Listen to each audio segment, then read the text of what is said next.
Michael from Retroblasting joins us once again on Midnight's Edge in the morning.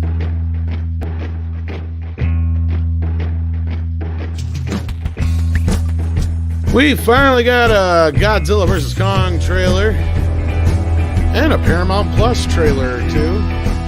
We're going to talk about that and more this morning on Midnight's Edge in the morning. I am your co-host, Tom Connors. With me is Andre the Boss Man. How you doing? I'm good, thank you. How about yourself? I'm doing all right. Had one of those days so far, but hopefully it's going to get better. So far it has, because we have Michael with us from Retroblasting. How you doing? I'm not bad. I really appreciate being invited back. Thank you for having me, Tom. Thank you, Always Andre. a blast. And of course, you're always welcome here anytime. But of course, it's always a blast to have you as a guest on the morning show, which is slowly becoming a good thing here. We're nearing our 50th episode. That's right. And the next episode, I think, right, Andre? Yes, indeed. Wednesday is when we have our 5th episode anniversary. 50th. So it's great to have you in the penultimate to the 50th episode.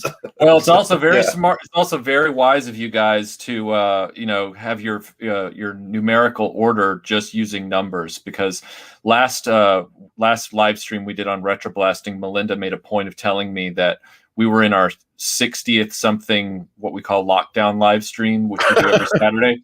And I had been using Roman numerals since the very first one. Oh boy. Because brilliant. because I wanted to harken back to, the 80s when a movie sequel like Star Trek 2 or 3. Speaking of.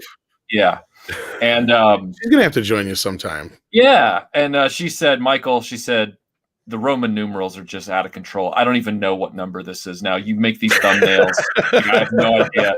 And I'm like, it's becoming a sentence at this point, right? Yeah. It's starting to look like, MCM9, or XIIIV. Yeah. She's like, can we? And I said, no, I'm sticking to this. I'm already too far in. I'm committed. Oh man, my word. That's right. The Arabic numerals are superior for a reason. That's right. Yeah. That's right. Indeed, and we also have many others joining us in the chat, which is awesome. We have Sander Hammerschlag joining us. We have Dr. Coffinails, of course, Cloutier, our ever loyal Wrench, who we really, really appreciate. John Connors is in the chat, and Donkeysaurus Rex, basing on your name, you surely must look forward to the movie that we'll be talking about today. And of course, we also have Melinda in the chat, which is brilliant. So, yeah, that's very, very cool. And yes, okay. We also have a couple of super chats and super stickers, so let's run through those to get caught up right away. Anticipating what we'll be talking about, Tobias the Wolf says, for $14 Australian or $14.99 Australian dollars, thank you so much. Godzilla must win, because if he loses, this may anger Toho, and they won't lease to Legendary again. I also demand a scene of Kong riding Godzilla as they charge to an enemy. You might get your wish on that last one there, but I don't know. They had Kong kind of winning in the original, so yeah. Wasn't the ending different depending on what country you watched? That was actually a big myth. Oh, was it? Well, the only difference was the one has the Japanese version has Godzilla's roar at the end, if I remember right. And then like the movie itself is very chopped down in the American version. I think they even added a couple scenes for the American version too, just like they did in the original Godzilla and stuff like that. But yeah, it's otherwise the ending is pretty much the same. It's just shorter version in the US. Yeah. Right. That's actually a fun story. The first Godzilla movie that I ever saw, because like there's zero tradition for Godzilla in my country, none at all. Like the first Godzilla movie to get like a proper release was the 1997 or 98 remake. To most people, that is the original Godzilla. Oh no! Because that's their first introduction. Wow. Of course, I knew of Godzilla before. You know how I knew of Godzilla? In the summer of 1995, I was 1 month in America. First time I was ever in America. And there at the hotel we stayed at when we were in Virginia for 2 weeks there, they had HBO. and on HBO they showed King Kong versus Godzilla, the original 50s movie. That was the first time I ever saw a Godzilla movie. Wow. Laughed my ass off. Yeah. Yeah, that's funny because that was one of the few Godzilla movies I rented from the video store as a child. I was introduced to Godzilla through the Saturday morning cartoon, and I knew about Kong from the original King Kong movie that my parents had on videotape, and I would watch that. But then it sparked my interest, and I found out that Godzilla and King Kong fought. So I went and I rented that tape. And then I also rented, I think like the next weekend, Godzilla 1985 and King Kong Lives with Linda Hamilton. The 86 movie. Yes, and both of them, they have their finer points, but they're not exactly memorable. So, Well, Godzilla 85 actually has scenes filmed for the American version, because that's actually, I think, Godzilla, what the hell is it called in the original version? Yeah. It came out in 84 over there, but yeah, like all the stuff with the what's his face who played Perry Mason. Raymond Burr. Yeah, they added stuff with Raymond Burr for the American version. He who played Stephen Martin, or in Steve the original Martin. Yeah, and I believe that he was just called Mr. Martin because in the intervening years, an actual Steve Martin had kind of like made some waves. Well, excuse him. But anyway, that was my actual very first encounter with Godzilla. Okay. I don't know that I even knew of Godzilla before then. I knew of Kong before, but I didn't. I'd seen like all the movies up to that point because they were all out. But I don't even know that I knew of Godzilla's existence before seeing the movie on screen right now in 1995. I laughed my ass off. I still remember how like Godzilla shoved like a tree down Godzilla's gob. That was hilarious. Exactly. It was funny because Robert Meyer Burnett posted something about people complaining about the new Godzilla being too chubby. I said, "Oh, he just needs to eat some vegetables," and I used that GIF. Well played, Tom. Well played. Yeah. But no, this was always my favorite one of the bunch of, as far as like the classic ones, because it's Godzilla and Kong in it, and I was always a little partial to Kong, but I always loved monster movies. So growing up, this was always one of my favorites, of course. Me too. I always thought this was the inspiration for the video game Rampage. Probably was. I'm willing to probably more or less. Yeah. And then of course the other day or yesterday, I think it was, we got the first look at the new Godzilla versus Kong, which they named a little differently, but hey. Yeah.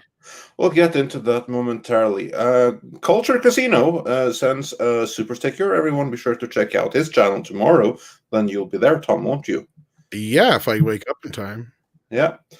And then we also had Roger Haynes sending us another super sticker. So thanks for that.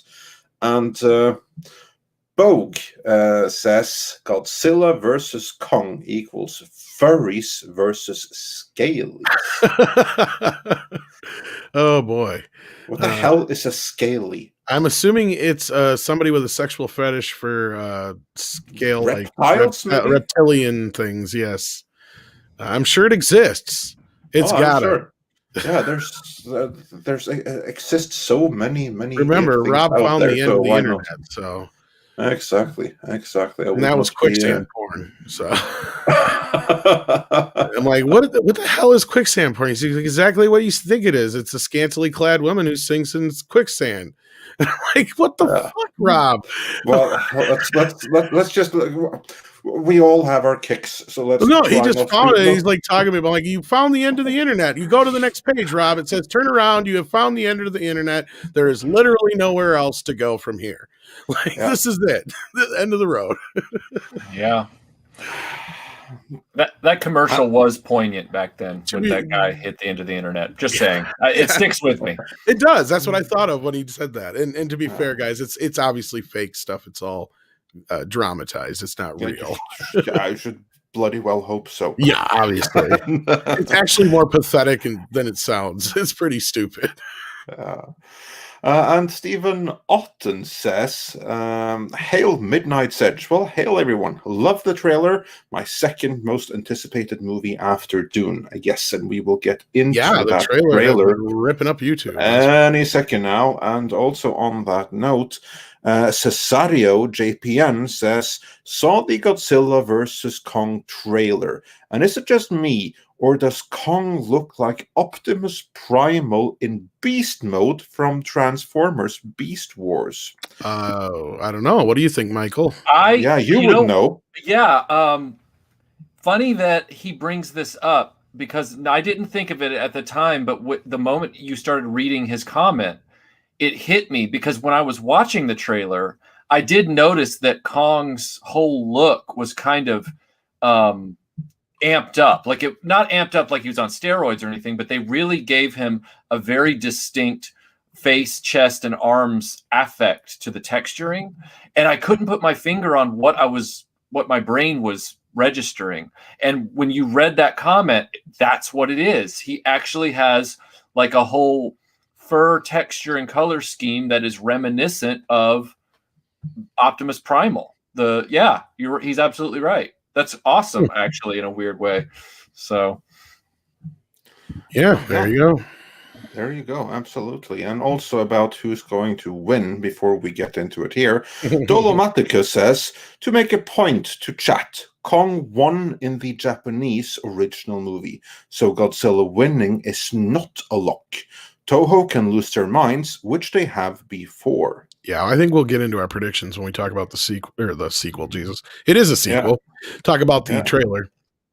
Indeed. And Yellow Flash Greetings says, is this Peter Jackson's King Kong? No, actually it isn't. I don't know if you're just being facetious or not, but no, it's not. It's the Kong from Kong Skull Island, obviously. But thanks for watching, Yellow Flash. How you doing, man? Indeed. And speaking of other YouTubers, Ronan Medic 76 says, Michael, love it when you're on with Midnight's Edge. Let's do this. Thank you, Ronan. Appreciate that. It's good to see you in the chat. Yes, Michael is always fun to have on. Are we caught up yet then, or almost? Mr. Tickle Trunk sent us a super sticker, so thanks so much for that. And Willie Woodward says, I'm represented. With that black and white still, I think I've finally seen myself on screen. The hairy guy or the scaly guy? That's the question, Willie. And Mr. Tickle Trunk also says, Rule 34 on Godzilla. I hope not, because we were just talking about other kinds of porn. So there you go. Exactly. And anyway, with that, we are close. No, actually, we got Tiberius Monk right here. Yes. And Tiberius says, I enjoy this trailer as a pay-per-view. Ali versus Frazier Fight Night style trailer. This is a fight of the century match, and I'm fully on board. There you go. Very cool. And on that, let's get into this matter at hand. Michael, are you fully on board with Godzilla versus Kong?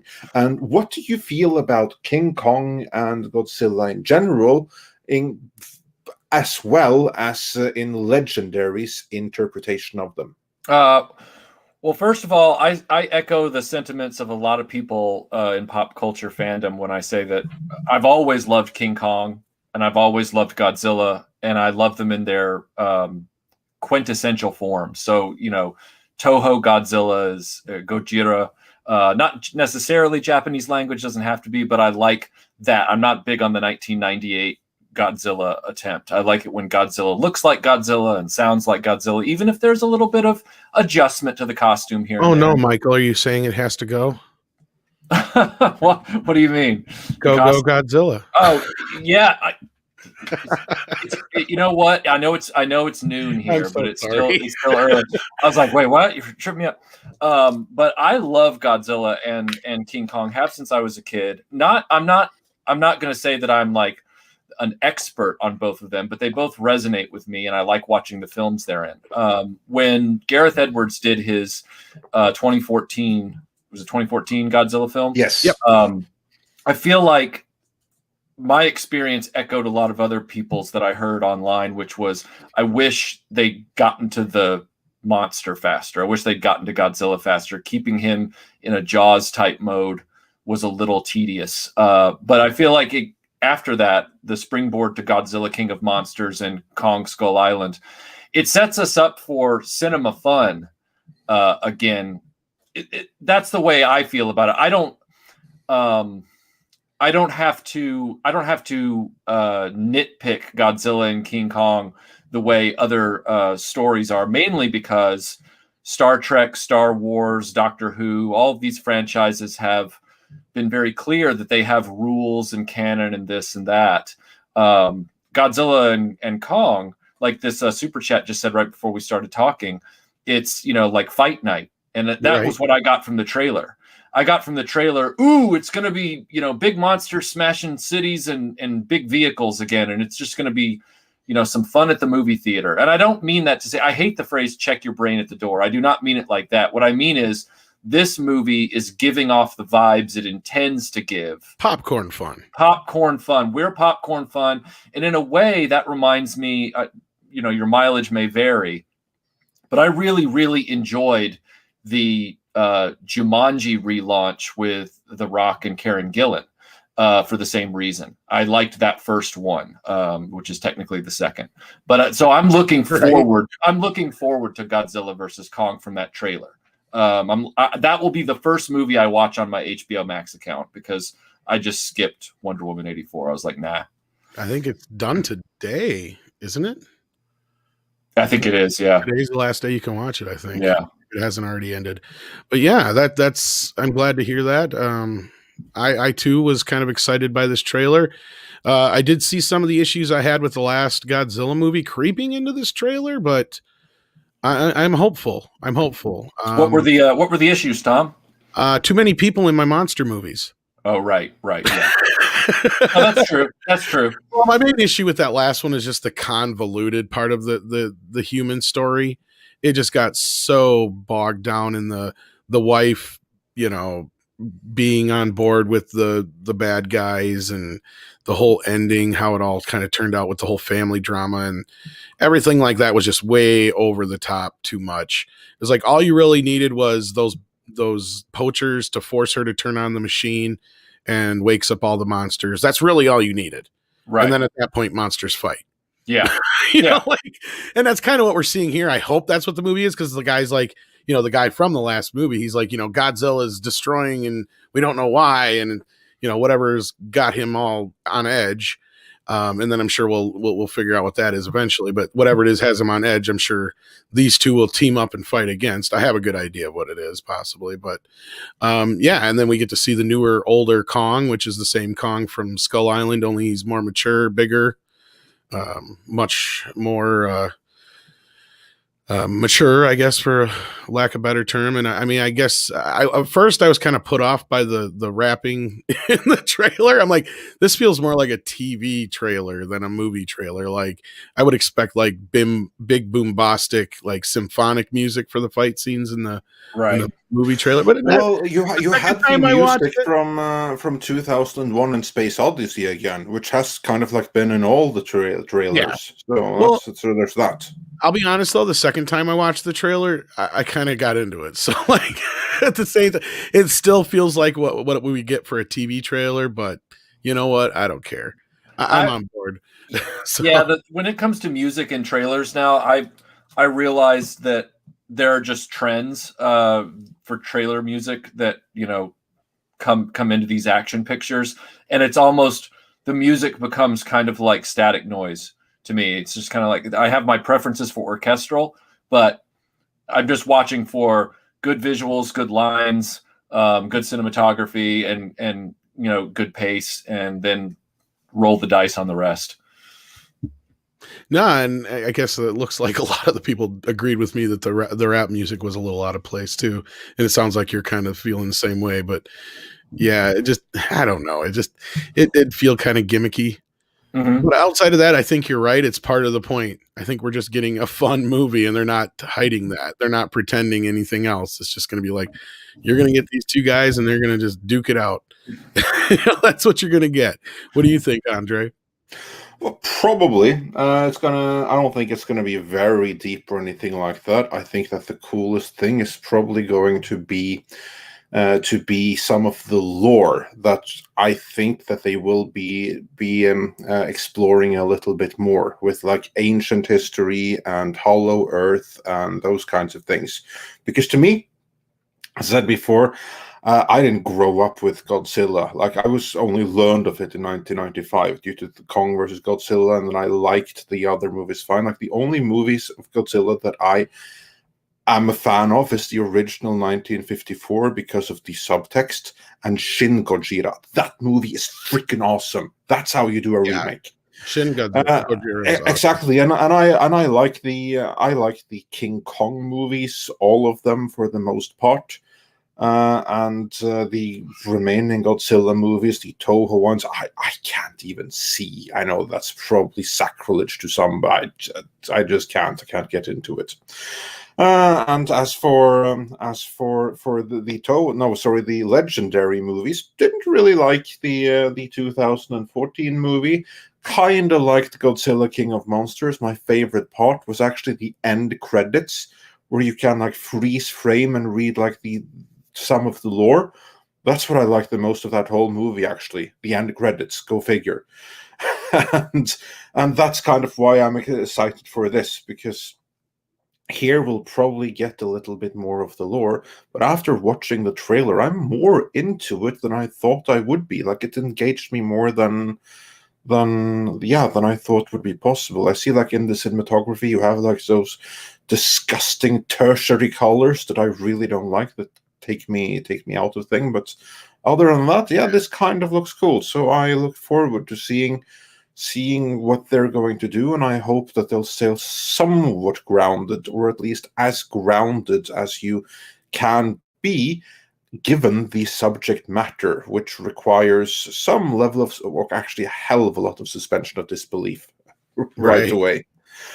But so yeah, looking forward to it more than I thought I would.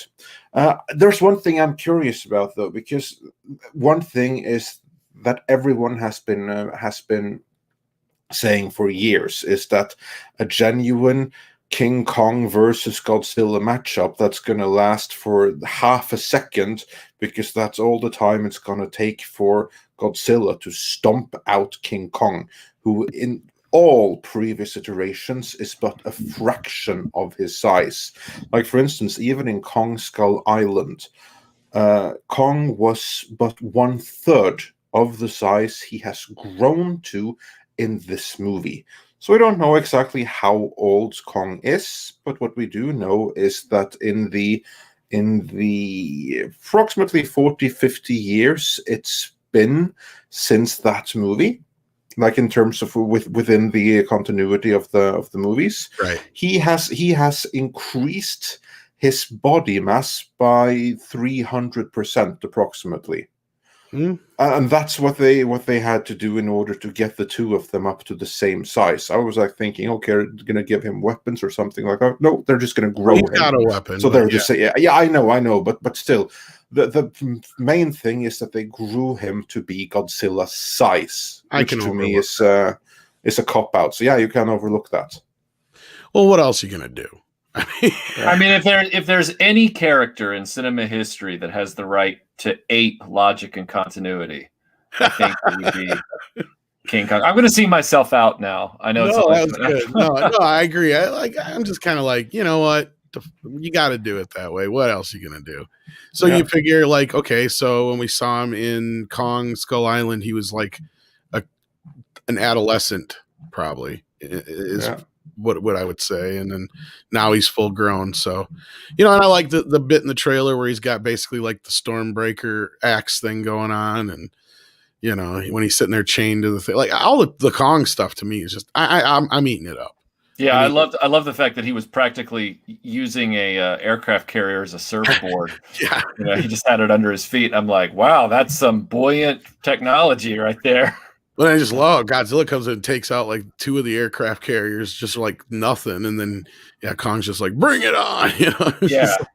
I disagree with that a little bit, actually. First of all, I have to admit, when that happened, I was like engaged because I was, holy shit, this right here, this is Godzilla's home turf. It's the middle of the ocean. Doesn't matter how big he is. You drop Kong in the middle of the freaking ocean, he's going to have a problem because the ocean is deeper than he is tall, and he has to breathe. And swimming from the middle of the ocean, even if you knew the direction, that's going to be a struggle for anyone. And here he's on an aircraft carrier. And that actually isn't that big an ask, because the air, like those carriers, they are 300 meters long. So again, he only takes up 1/3 of their size. So that actually isn't that big an ask. And a real one would be able to support his approximate weight of like 80 to 100 tons or something like that. An aircraft carrier actually could carry that, a real one. But then you have like Godzilla attacking in the middle of the freaking ocean. All he has to do is like take out the aircraft carriers one by one, and then Kong is going to be in some pretty serious trouble. And we see and that's one thing that I liked with the trailer, when we see like his face when Godzilla first appears. He doesn't know exactly what it is, but he knows that there's some big freaking ocean monster right here. He looks afraid. And that's obviously because he's out of his element.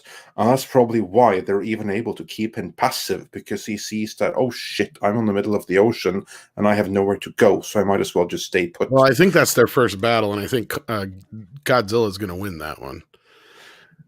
My only problem with that is then why the hell is there a second one? Because because he manages to get out of there. That's how they escape him out of there somehow, whether he gets off on another one of the...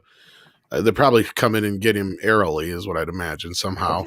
I'd like to see that helicopter. I know, it's not... it'll probably be like a huge fucking deal, but I'm sure they'll figure out a way, because then the second fight is the one that we're probably looking at in the city here. We're probably going to borrow an aircraft helicarrier from S.H.I.E.L.D. or something. Something like that. Yeah, but like I was saying, because you're like, oh, I hope they only don't fight. No, there's going to be 3 big fights in this movie. There's going to be that aircraft carrier fight, which, like I said, Godzilla is going to get the advantage. Then there's going to be the city fight, where that's the one where we saw Kong come down on him with the axe. Kong's going to whoop his ass in that fight. And then they're going to figure out whatever the fuck it is that's driving Godzilla nuts, which I have a feeling is either another big monster, or, for those who don't want spoilers, cover your ears, because the toys kind of spoiled this already. It's probably Mecha Godzilla ran by the bad guys. And anyway, that's actually in the trailer. You have is it? You have 2 mecha references in the trailer as well. So for those, it's not that big of a spoiler then. So then these 2 are going to have to team up to beat the shit out of Mecha Godzilla. At least that, or the other 2 mechs, which might even be Mecha Kong and Godzilla. Who knows? But which both have existed prior to this. So that's my guess. And or the other possibility, like I said, is another third monster that we don't know about yet. I honestly wouldn't be surprised if there's 2 mecha creatures in here. There could be, like I said, it could be Kong and Zilla. Who knows? Yeah, absolutely. Absolutely. That'll definitely give it an edge over the 1950s movie then. Absolutely. Which actually I think was 1963, but basically the 50s. Because if you think back to the previous movie and the end credit stinger, and I'm about to spoil the end credit stinger of the previous movie. So if you haven't seen that, well, for one thing, you probably shouldn't be watching the stream. But if you haven't seen them, cover your ears next 5 seconds. The heads were one of the heads of... what's it called again? Like that thing with 3 heads. Oh, the Ghidorah, King Ghidorah. Ghidorah, exactly. Yeah, they have one of those heads. We saw the bad guys to collect them. Now they're either going to use the genetic material, or, as this my thought, they're either going to use that brain to pilot Mecha Godzilla, or they're going to do a Mecha Ghidorah as well and bring out that. Yeah, it could be Mecha Ghidorah. Or they could there is another version, I think, of Ghidorah too, that's like King Ghidorah or whatever, that's like even bigger and more. It's not the same thing? It is, but it's like a mutated version. Like, it's bigger. Okay. Yeah, they could be bringing him back too. That could very well be. That could be what's driving Zilla nuts too. It's hard to say. Yeah. Speaking of what's driving him nuts, I want to jump ahead a couple of super chats. We'll get to the rest of them, but this one is relevant. I'm unable to bring it up on screen, so you're just gonna have to listen. Adam Wofford says for $10, thank you so much. There is a theory going around that the Godzilla in the trailer isn't the real Godzilla, that it could be Mecha Godzilla. I think some bad guys using him to destroy cities, and the real one is knocked out. So you're saying that it looks just like the real Godzilla? Because we've seen the Mecha Godzilla toy. Yeah, but I do believe that is how Mecha Godzilla first appeared in the original Toho movies, because although I haven't seen them, I've seen the angry video game nerds retrospectives on all of them, and I do believe that in Mechagodzilla's very first appearance, he actually looked like the ordinary standard Godzilla. And when Godzilla was fighting what looked like his twin, and then eventually the metal came off like a Terminator, or the skin came off Terminator style, and underneath was Mecha Godzilla. I vaguely remember that. Yeah, I mean, I've got all the movies. I just haven't watched them all in so long. That could be. Maybe. I don't know. Well, that's the beauty. We don't know. So, like, none of what we're saying right now is any spoilers. We're just speculating here. No one knows. We haven't seen the movie. I'm actually just from the structure of the trailer and the way it played out, where they're acting like Godzilla's on the rampage for reasons unknown. It did make me muse for a little bit about why Godzilla, even though he morphed very quickly in Japanese culture into a kind of a hero, like he's a heroic monster in a lot of the classic Godzilla films.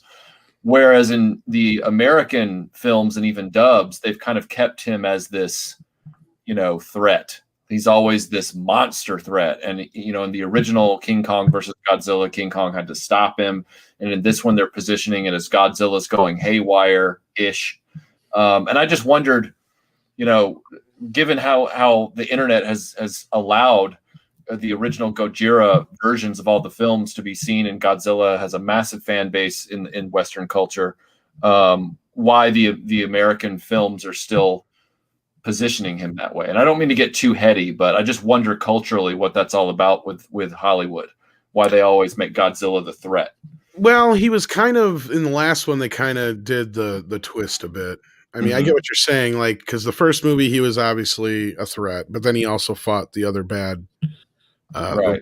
the worst monsters, anyway, I guess you put it. Yeah. And then in the King of the Monsters, he was basically a good guy by the end. And then you got the whole bit where the one lady says, the one guy says, it's a good thing he's on our side, and she's like, yeah, for now, which is kind of a setup for this. Yeah. And which, yeah, I mean, that's the original idea from the original 63 or whatever movie was, that Godzilla's rampaging or whatever, and they bring Kong over from Skull Island. Well, it's not called Skull Island in that. I can't remember what it was called in that, but yeah, where they got those magic berries or whatever. And that's the other thing that the Godzilla movies always had, was these weird subplots. So, like, I kind of overlooked the weird human subplot in the last movie, but the way the first movie came off compared to that one, it's like, come on, you're giving us a real serious kind of, grounded Godzilla film, and then the second movie was kind of taking it more towards the goofier Godzilla stuff. So I was kind of getting like, okay, well, hopefully this kind of brings it back, because Kong Skull Island was pretty grounded. I mean, sure, about a big ape, of course, on an island full of weird monsters, but I mean, you get my point. Like, yeah. So I mean, hopefully this movie's more of back to the more, a little bit more serious, but still fun. Because I just hope it doesn't have a bunch of weird subplots following the humans that I don't give a shit about. Well, judging from this trailer, I think you're in for a disappointment about I'm that. sure there'll be a few, thing, but yeah. Well, because that was one of the things I said to you, Andre, when way back when, because the movie, the second film didn't do horribly, but it didn't quite live up to their expectations. So when they went back into reshoots, you know, Andre didn't know really. I can't remember what your original assumption was, but I'm like, I don't know if it's that so much as they're probably going back to shoot more human stuff so they don't have to do so many special effects, like to shoot around the monster stuff. And that I'm hoping that's not the case, because if they did No, that, you're probably right. I mean, lower the that's budget. one way to add to the running time and add the kind of stuff that critics appreciate. All while, yeah, of course, you spend money during the reshoots, but probably less money than Money you on would the special spend effects. bringing them on. Yeah, doing the effects.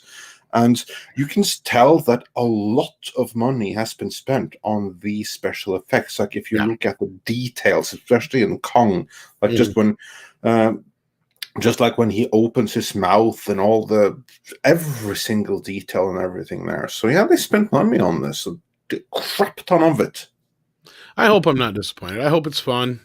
I hope everyone enjoys it. Like I want to enjoy this, and I really, really hope that the fans will enjoy it. Because even if I'm not a fan per se, I just want every movie to appeal to the audience in general and the fans in particular. Yeah, I'm really looking forward to it from the trailer. I was actually, shocked a little bit that I was enjoying a modern movie trailer, in post lockdown. Right. I was like, oh, this is a movie where suddenly this is the first movie I've ever seen the trailer for where it also said, this will be on, HBO Max for 31 days or whatever it is, during this date to this date or whatever. And I actually got excited that I had an HBO Max account. I mean, I'm not even trying to be sarcastic, but it sounds sarcastic. But no, I know. I was actually like, ooh, I can actually take advantage of these streaming things now for first release movies for a film I actually care to devote my time to watch. Right. But I'm kind of jazzed, actually. Well, yeah, actually, we'll expand on that in the next segment, I bet. But before we do that, we should probably get on these super chats. Yes. Let's hear what you all have to say in the comments. Master Clockwork says, I just hope no one cries out, save Martha. Well, maybe someone will save Mothra. Like, save Mothra. Why do you say that name? And Stephen Otten says for $5, I saw the original Godzilla vs. Kong as a young boy in the early 80s at the Fox Theater, aka the Cool Theater, during a Godzilla triple feature. Awesome. Very cool. And Karasu Yaiba says, also for $5, I think Godzilla and Kong will end up teaming up. Yeah. Against a bigger bad guy. Yeah. I'm hoping for Destroya because that is my favorite kaiju. You never know. Maybe. You never know. That's the beauty here. That we don't really know. That, like, how often does that happen? We're absolutely clueless. So I hope to be blown away and surprised by the awesomeness that hopefully will be coming. And Dale says, I love the original 1933 King Kong. Yes, man of mine taste. Anyway, and then Dale continues. Outside of that, I hate King Kong. Godzilla is one of my favorite characters. I hope he stomps that monkey. I don't agree with you, but hey. Yeah, well, but that's the beauty again. I know, there's going to be Team Kong. Exactly, it's going to be Team Kong and Team Godzilla, and stick by your team and more power to you. That's what I say there. Yep. Cedric Taylor 08 says, I loved Godzilla versus Barkley. LOL. Oh, from Charles Barkley, yeah, back in the day. That was years ago. Holy shit, that was 30 years ago now almost? Yeah, I was hoping that you would understand what he was saying. So yeah, they did some commercials for, I think it was Nike back in the day. It was Godzilla versus Charles Barkley, if I remember right. Gosh, that was years ago, mid-90s, somewhere in there. But yeah, the original 33 Kong is one of my all-time favorites. Yeah, I have that on Blu-ray as well, and I love. Excuse me. One of the things I love about that edition of the movie is that it shows that awesome documentary where Peter Jackson forensically recreates the lost chasm scene with the bugs or whatever. And I was just like, man, like Mr. Jackson, I wasn't real big on your version of King Kong, but the effort you went to reinstate this scene, archaeologically, you have my respect. Amazing stuff. I appreciate his version more than most do, but see, like Kong to me, since Kong's originated in cinema and we've had so many variations on it. Yeah. Like to me, it's just like, I don't mind another one. To me, it's just like, oh yeah. Yeah, I've loved Kong since I was a kid. That was one of the first things that ever scared me as a kid. Like I actually have a King Kong story that's kind of funny. When they originally showed it, well, it wouldn't have been the original showing, but it was one of the times they showed it on TV, the 76 version. We were camping and my parents had a little portable television set and we were watching Kong on it. And I got so scared as a little kid, my parents ended up having to pack up and go home from a state over camping because I wanted to go home. Yeah, well, I mean, if they're showing you a movie about a big monster in the jungle at night and you're in a forest, yeah, exactly, probably not the best movie. That was, yeah. But no, like from that moment on, it stuck with me. It was like, so Kong has always been just kind of one of those things for me. Like I totally get the love for Godzilla, but Kong's my man. I would have loved the Peter Jackson movie if it had just been a little shorter. Like I felt like it indulged itself. Oh, it's very overbloated. Yeah, exactly. Yeah. I actually have a Kong story too, although it's not nearly as fun. The possibly worst theatrical experience I had in my entire life was seeing Peter Jackson's King Kong. I saw this in the Odeon Theatre in Bath Spa in the UK. And the reason that was such a bad version, or the movie was fine, but it was the audience. It's the worst audience I've ever been, because the people that were there were super, super freaking into it. At least some people were so super freaking into it. And then they had very little tolerance for anyone and anything that took the distraction away from the movie. So with one screening, there were 2 fights. One of them fist fights between the audience. Security had to come and everything. It was pretty unbelievable. Wow. I was like thinking, whoa, this movie sure gets the better of people, or like people are really passionate here to the point of like, you talked, now you must die. I mean, it's funny you say that, because I had some spirited guys behind me during my screening of Peter Jackson's version when it came out here in the United States. They weren't getting in fist fights, but they were very raucous in their, cheering on King Kong and loving every time he punched a dinosaur. And you would have thought they were on a roller coaster ride behind me. I mean, it was loud, but it didn't go to that. It didn't go to that degree, Andre. That's crazy. See, when I see somebody acting like that, I start to wonder, okay, they just into the movie that much, or are they like mentally challenged? I don't want to say something if they are, it's like... And here's the thing, because I saw what it was, because there you had like one guy that was super into the movie, and then the other guys, they were like the ones that you described, Michael, like they were like cheering on and disrupting the concentration of those that were super into it, and it was actual fist fight in the theater. That is really funny. So you have this group of devoted, serious cinephiles, however you want to pronounce it, and they're trying to concentrate on the artistry of Peter Jackson, and then you've got the peanut gallery who's just loving, the movie, and they both love the movie in different ways, and so they start a big social fire in the middle of the theater. That's funny. Yeah, it was a holy war among the fandom. And then didn't somebody just finally go, look, it's King Kong, y'all know how the fucking movie ends. Jesus. Spoilers, he falls off the building. I'm sure if someone had said that would probably be the 3rd fight right there. Yeah. I mean, if you don't know by now how the fuck Kong ends, I mean, yeah, even if you've never seen the original movie, it's like ingrained in culture so much. Yep. Yeah. No, that's a fantastic movie. But yeah, getting back to what you all have to say in the super chats, and we'll take it more from there. John Apocalypse asks, chances of other monsters in Godzilla versus Kong. I hear Mechagodzilla. Oh, 100%. 100% you're going to get Mechagodzilla. Beyond that, I wouldn't be surprised if there's even more, but I don't know. What do you guys think? I think so, because we're reaching like the Avengers level here kind of thing with this universe. What do you think, Michael? You caught me with a mouthful of Cheez-Its. Keep talking. So sorry. I was actually, I didn't want to. Well, just look back at the previous movie. Like, you had them all there, like Elephant Guy and everything. I was like, a lot of them were, I was like that actually put me out of the movie, because I was like, what the hell are we now supposed to get excited about Godzilla versus yet another kaiju when all these other nobodies have all bowed down to him and he's beaten the three-head guy. I forgot his name again.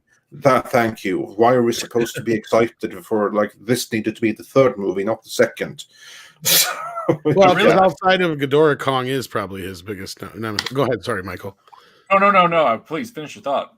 No, that was all I was going to say. Okay. Well, I was just going to say that considering how many attempts at cinematic universes post-Marvel have just face-planted, barring the missteps that we've just discussed here with, some of their monster choices, their nemesis choices in the subsequent, movie, I really think that the MonsterVerse, as they're scooping it out right now, still has the best chance of surviving and succeeding in a modest way compared to, the Universal MonsterVerse that they tried. They never even got to start. Thank you, Alex Kurtzman. That was nice going. Yeah. DC is still on life support. Star Trek is an unmitigated disaster. So maybe that's also part of my excitement for seeing this trailer. Was I don't see any massive, fatal mistakes being made in this multi-franchise cinematic universe yet. And so my fingers are firmly crossed that this is just going to continue to be fun for a while. I know that's a lot of hope to put in a very dysfunctional industry, but it's all I've got at this point. And you're right. If it makes it, it would be the third one to be successful in making a successful cinematic universe. Mm-hmm. Yeah, because outside of that is what the Conjuring, and what else is there? Mission Impossible, MCU, but that's not the MCU. Yeah, like the Mission Impossible is just a bunch of sequels. True. Whereas the Conjuring, there you have the main Conjuring, you have Annabelle, you have the Nun, and all that. You have the Nun, you have like the La Llorona, and all those might be getting sequels. So right there, you have like a cinematic universe in the Conjuring. And that's one that people overlook. You're right, Andre. That the Conjuring universe is actually pretty big in comparison. Yeah, it is, and it's in terms of like profitability. If you just look at money money put in versus money put out, in terms of like percentage, is the most profitable of them. That's more than the MCU. Mainly, that's what I meant. But yeah. But no, like that's something we pointed out before too, is that the MonsterVerse, or whatever you want to call this, the Kaiju verse. Yeah, it's the MonsterVerse, I believe, is the official title. Is it really? Because I thought that's what they were calling the Universal that's Dark Universe. That's right. You're right. That was Dark Universe. Right. This is the MonsterVerse. I agree. It should be the Kaiju verse, but because look, I mean, that was what bummed me about Kurtzman killing the Dark Universe. Is like the original Universal Monsters was the original crossover kind of American franchise. It was indeed. I mean, before that, you didn't have a lot of that. I mean, you did probably. And every time I say that, somebody corrects me with something from like, "Oh, that's not true. In 1889, Thomas Edison had 17 movies that were featuring these characters." And it's like, okay, let's not forget about Supergirl. I'm sure someone's going to bring out Supergirl. Yeah. Technically accurate as well. There's always something, but no, like for my, like the original MonsterVerse with Godzilla, with Dracula and Frankenstein's monster and all that kind of stuff. How do you fuck that up? Well, leave it to Alex Kurtzman to find a way. And Tom Cruise. Yeah, and Tom Cruise. Tom Cruise is actually just as guilty of that. Yeah. Make The Mummy and make it very, very, very badly. That's how you do that. Yeah. Yeah. And start with the fucking Mummy of all things. Yeah. I can understand why they would do that, because that's the most recent and the most recently successful. And remember, they tried to start off with Dracula first, with what was it, like Dracula Unborn or Dracula Unchained or something like that. I actually liked that movie, but didn't do the numbers. And then they did The Mummy instead. And ironically, they would have been better off just carrying on from that Dracula movie. Yeah, because the overhead on that Mummy movie was massive. I mean, Tom Cruise's involvement alone, and then, Tom Cruise involvement alone is what's made it so massively expensive and why it was a flop. But of course, with Alex Kurtzman running it, it wouldn't have much chance anyway, because he had already botched Spider-Man at that point. Right. Should have started with Frankenstein. What the Frankensteinian abomination that would have been in the hands of Kurtzman. So with Kurtzman on board, you're screwed no matter what. But anyway, back to the chats. Indeed. We'll talk about Kurtzman enough in the next few minutes, I'm sure. Oh yeah. We'll get back to Kurtzman before long. Thunderstorm says, in my opinion, America makes bad Godzilla movies. So, Americans, what do you have to say in your defense? Honestly, I didn't hate the 98 Godzilla. Is it a Godzilla movie? Not exactly. It's more or less just a big old T-Rex running down the street, but I don't know. I've liked most of them so far. Even if you don't count that one in this series, I mean, as long as this movie's good, that's three out of 4. Yeah. I mean, and I'm not going to say anything because, from my point of view, the 2008 remake was the first proper Godzilla movie that I saw. And totally, 98. Did I not say that? You said 2008, but yeah. I meant 98. But yeah, anyway, and to like most people in my country to this day believe that the 2014 movie is a remake of the 1998 movie. So who am I to talk? Michael, what's your thoughts on that? I've always been of the impression that the cobbling that they did early on with the original Gojira, which was necessary then, you had to get English-speaking actors in there, and they saw that Gojira was a property that had potential. But I don't really see that as an American make of the film. I just see that as an American adaptation. You're square pegging the round hole to get it into the American market. The 1998 Godzilla movie, unfortunately, is the first true American-produced Godzilla film. I did not like it when I saw it. I much preferred the Japanese thumbing their nose at the American cinema follow-up, which we called Godzilla 2000. Yeah. I loved Godzilla 2000. I'm ticked that the Blu-ray is out of print. I don't know how I missed it. But that was obviously, again, a dub. It was a Japanese film that we adapted to bring to this market. So while I was underwhelmed by Gareth Edwards' first true American Godzilla movie since 1998, it was certainly a superior effort to that in my eyes. I'm glad to see that everything's on the upswing. It seems, fingers firmly crossed, from there. Godzilla King of Monsters, despite some of its problems, and Kong Skull Island have led to this. I am cautiously optimistic. How about that? Yeah. I just remembered when I came out of the cinema seeing the 2014 movie, I overheard someone else in the audience say, again, most people in my country thinks that the original is the 1998 movie. Right. And I overheard some say that, the scene where, like, it was cool, but the scene where he came out of the water, that was so much better in the original. Yeah, America does have kind of a little bit of a style problem with Godzilla. The way that we make movies, and I think a lot of directors come at Godzilla thinking Spielberg's Jaws, and it's like, dude, you got to leave that stuff. You got to leave that stuff over here. You're talking Godzilla now. So. And not only that, I think the 98 one really was obviously more than obvious, because I think even Emmerich and them have admitted to trying to mimic Jurassic Park with that. Like, that was the whole thing. Like, yeah. They wanted him to make him look like a T-Rex for that specific reason. Yeah, and in doing so, they made him very generic and forgettable. So Godzilla as a personality, as a mythological pop culture character was not in that movie. It was just in name only. Yeah, they should have went with Stan Winston's design. Have you ever seen that for the version they were going to do just before that one? Yes. No, I haven't. Bring it up on screen if you can, Tom. It's in our documentary. Now. Oh yeah, that's okay. I've forgotten it now. So bring it up again now if you can. Because of course, I've seen it, but I forgot it. It's been a year. But yeah, I'm sorry. Go ahead, Andre. Yeah, and I was to say, then while Tom tries finding that, I'm gonna take another super chat here. Yep. Let's see where we were. Let's see.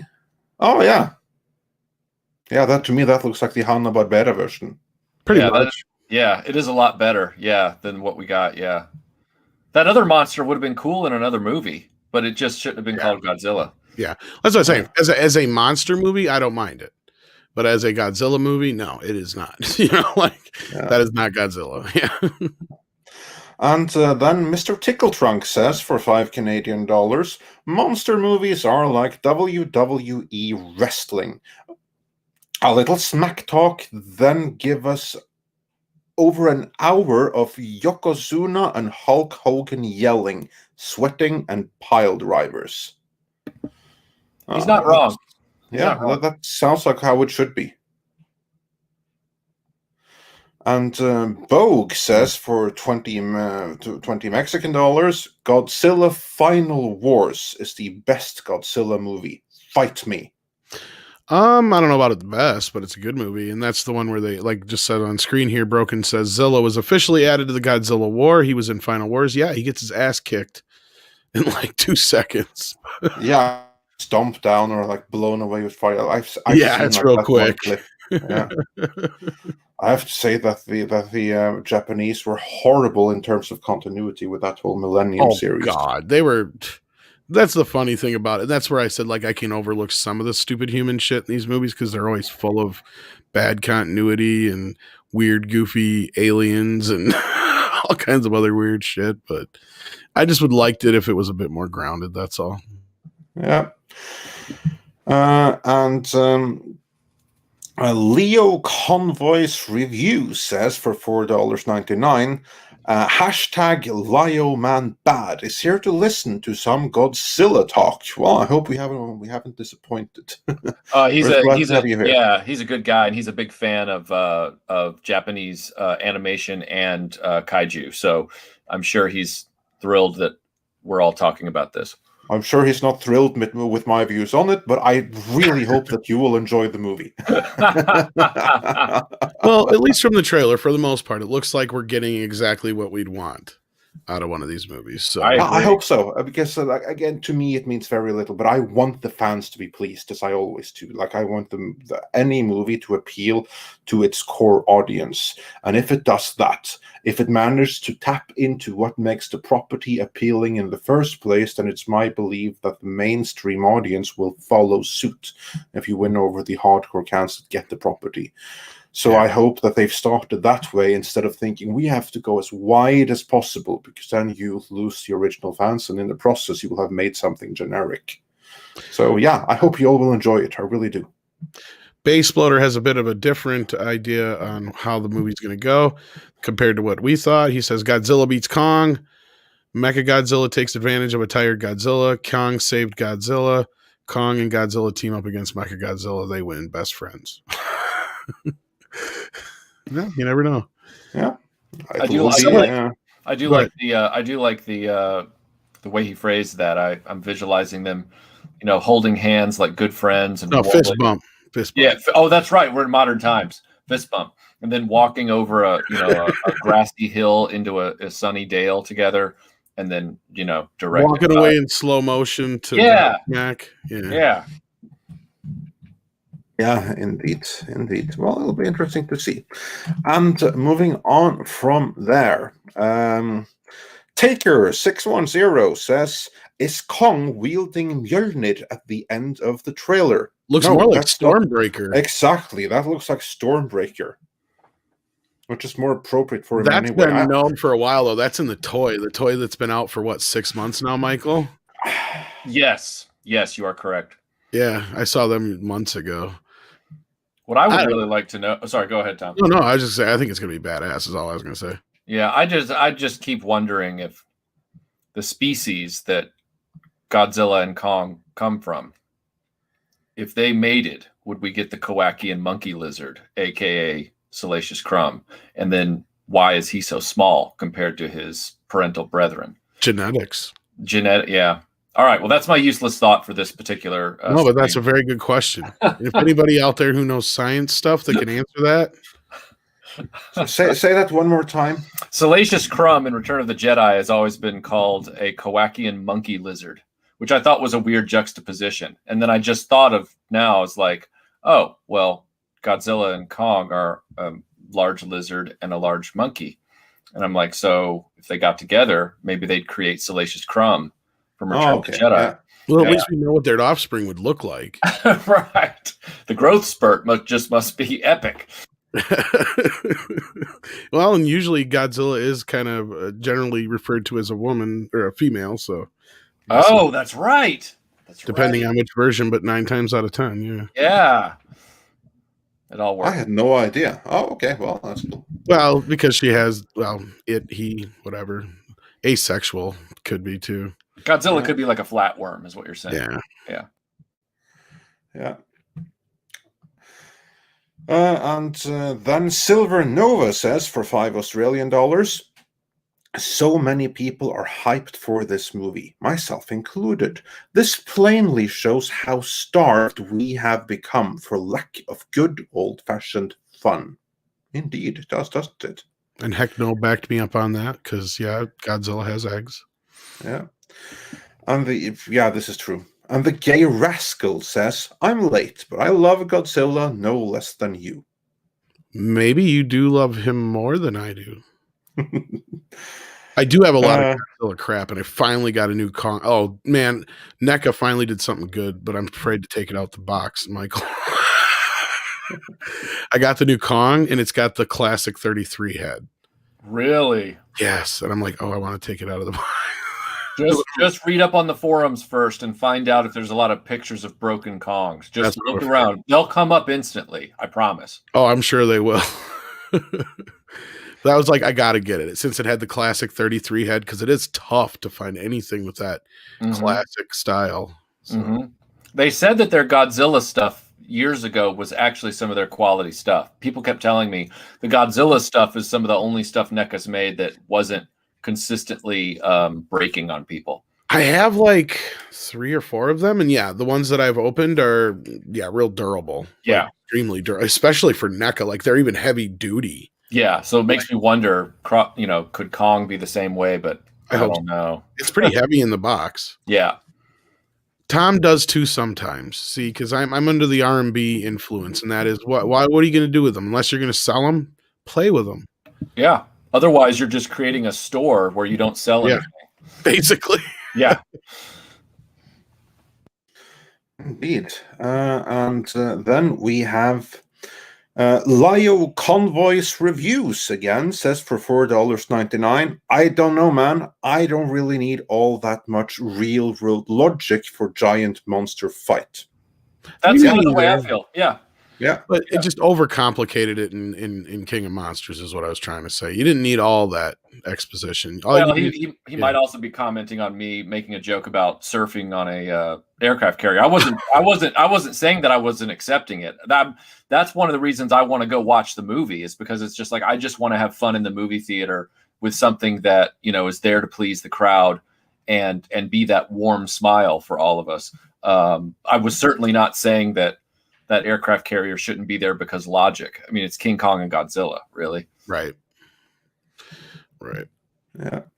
And then we have Swinging Cod, who says for $5, John C. Riley said he was still growing in Kong Skull Island. And as someone who used to build Nimitz and Ford class carriers, it depends on his mass. Probably too much. So yeah, Swinging Cod used to build those carriers. That's awesome. Yeah, in reality, he probably is way too goddamn big. I think that you could probably fit one Godzilla on something like that, provided that you lose you lay him across maybe other planes and everything. But having both Godzilla and Kong stand on one ain't no way. That's the other thing is Kong standing on one is a problem because you're putting all the weight in one area to where if he's laying, then the weight is being distributed, and that's what I'm wondering about is the buoyancy. Because the shots are cool, but again, not even getting into reality here, but I'm sure he would not be able to just stand up on a carrier like that. Yeah, no, that I very much doubt. In theory, I feel lie down because he's 1/3 of the length of a carrier, but again, that's the mass issue. So if they were to jet this in every single plane and everything like that, then maybe, I guess, I'm not an engineer. You'd have to distribute the weight somehow, yeah. Yeah. But Kong and Godzilla on top of it, no way that's going to happen. Yeah, like Jesse said, like a fatty in the back of a canoe, exactly. But exactly. But also, at that point, if we are to bring real world physics, ain't no way any animal could grow to Kong or Godzilla size in the first place in our gravity. So, but everybody's noticing the Michael Bay shot in the trailer. Did you notice that where the beam is shooting up underneath the carrier and Kong jumps? The Michael Bay shot. Oh yeah, right. Yeah. I was thinking he's going to leave the safety of the carrier and jump into the water. Brilliant stuff. I think he's jumping to the other carrier, but maybe not. We'll see. I don't know if Kong can swim or not. I mean, he went in the water in the last movie, but it wasn't deep. So, well, he better learn fast. See, because apes usually don't like water. Yeah. And Michael Gonzalez says, this is for me, and it's probably very true. Stop the real-life logic, Andre. Let them fight. Exactly. I mean, I like grounded, but I don't need it to be logical, per se. Exactly. You have to, in a movie like this, you just have to ignore physics. I do have a confession to make. I'm very confused based on the timing. My brain won't. You know how your brain sometimes constantly, ascribes or attributes a song to the wrong singer or the wrong band, even though you constantly recorrect. Yeah. I'm constantly putting The Rock in Kong Skull Island. And I know he was in Rampage.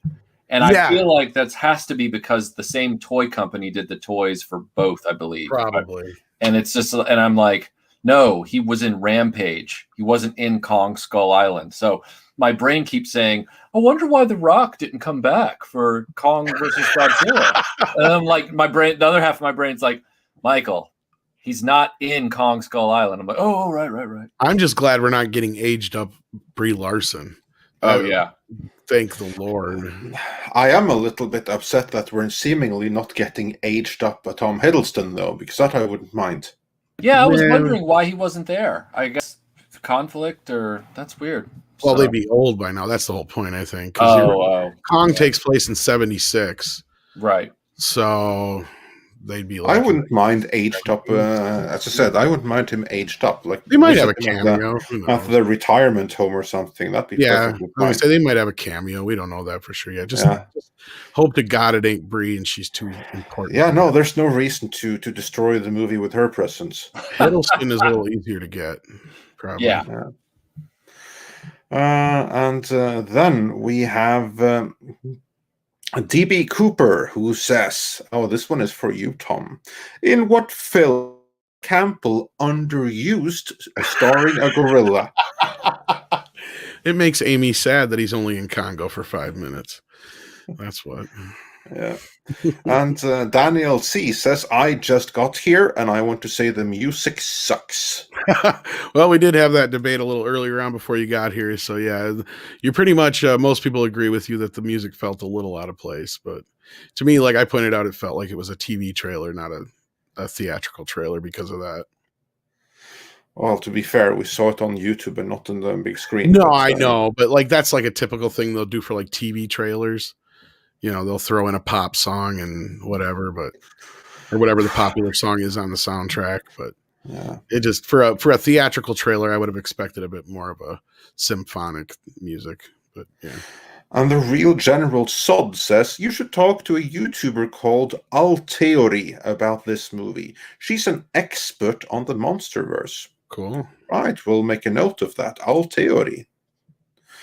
And Fantastic Dimension says, for $10, keeping our lights on, thank you so much. Mecha Godzilla first appeared exactly as Godzilla. The real Godzilla burned his fake skin off. Very excited for the movie. Should be a fun watch. That could be very well what happens. It could be right. I didn't even think of that until Andre and you guys brought it up in the chat. So yeah. It's ironic. Like I haven't actually seen any of those movies, but I've done some research anyway, so I know the theory. But yeah, and then Marcos A says the axe Kong is using to fight Godzilla is a piece of Godzilla's spike from his back. Oh wow, that's cool. I wonder how that got there. Have you heard about this? I have not, but that could be some brutal monster fisticuffs on the level of him breaking that T-Rex's jaw off in the Peter Jackson movie. That could be pretty intense. You know what that reminds me a little bit of as well, which was actually really cool in The Incredible Hulk, the 2008 movie with Edward Norton, in the fight with the Abomination. The Hulk actually gets a hold of one of his spikes and tears it out with a bone and uses it to stab him. Like this would be like something like that, and that's pretty cool. Yeah. That if that's where they're going with this, that'll make this film even more fun. I'll probably be standing for the last 40 minutes in front of the television, just You know what I can't believe? Even for the trailer, they didn't get somebody to say, because I mean, they got the one where whoever says, a king bows to no one or whatever. I can't believe they didn't have the line where somebody goes, "Can a king beat a god?" Though, like, where was that line in the trailer? Oh, maybe it's in the movie. Well, yeah, but you say it in the movie, so you put it in the trailer. True. And Ed Corona, I want to address this real quick. Says he's skipping Skull Island because Bree is in it. It is a mistake. Best movie in the Monsterverse. Yeah, don't skip that movie just because Bree's in it. It's actually the best one so far. I agree with Ed 100%. I agree with that too, and also she's not too bad in that. No, she's hardly even in it that much. I mean, she's in it, but she's like not really. She's fine. Yeah, like she's fine in it. Like that's one of the cases where you have to like separate the art from the artist, because in that movie she's actually perfectly fine. There's nothing wrong with it. Watching it after, like, because the first time I saw it was, of course, before she became the Brie Larson we know now. Yeah. So I didn't even notice her in the movie. Exactly. The second time I saw it, yeah, when I watched it after all the Brie Larson crap, then I noticed her in the movie, but there's only like 2 scenes where she really kind of stands out with her typical Brie Larson bullshit. Outside of that, you don't even really notice it's her. It's just, she could have been anybody kind of thing. But yeah, don't overlook that movie just because of her. Yeah. Also, I was going back to Stormbringer and how Kong using one of Godzilla's spikes against him. Then, for one thing, I'm curious: is that a spike from this Godzilla or an earlier Godzilla? In any event, it's actually cool, because here's like the thing that we've already established, that Godzilla is pretty much impervious to any kind of conventional artillery. I mean, he can even be at ground zero of a nuclear bomb and be energized by it. But here is something that came from his own body that actually may be able to harm him. Well, they in a do way say that nothing they've else either does. faced each other before, or they're insinuating that their ancestors have. Yeah. So maybe it's Yeah. something found on the island. Yeah, that's kind of like what I mean. You also saw, like in the first 2014 movie, there was a skeleton from an earlier Godzilla, because like they have to have like some kind of evolution behind them. Oh, absolutely. Absolutely. I'm sure they'll touch on that. I mean, that's the other thing. They haven't bogged this down in any of that kind of stuff. But that's where, like in the last movie, if they would have just wasted less human time on the convoluted, yeah, I'm really helping the bad guys motherfucking storyline, and gave us more of the history, I'd have been more, that'd have been cooler. But yeah, I do not disagree with you. Do not disagree at all. Because it really could have been streamlined. That's my only complaint about that movie. Really, is just the human bullshit. Yeah. Because otherwise, I love all the monster fights and stuff. Oh yeah, absolutely. I can see that. Well, that's where the Japanese have a better balance with this genre. They kind of know the humans are there to set it up and then get out of the way. Well, like I said, even in those movies, there's some goofy human shit. Oh yeah, for sure. But we don't remember it really for those. We remember it for better monster fights. I used to fast forward through that crap as a kid. What do you mean? Yeah. Unless we're stuck watching it on TBS, and then that's when you went to make popcorn or whatever, Well, on TBS there was commercials every 3.5 minutes. Anyway, that too, so, on top of it. But at least they just usually cut them down anyway, so you got more of the monster stuff anyway. So right. And then we have Stephen Otten, who says for $5, I hate to say it, but King of Monsters was on my 10 worst list. The human characters ruined it, and you couldn't see some of the action.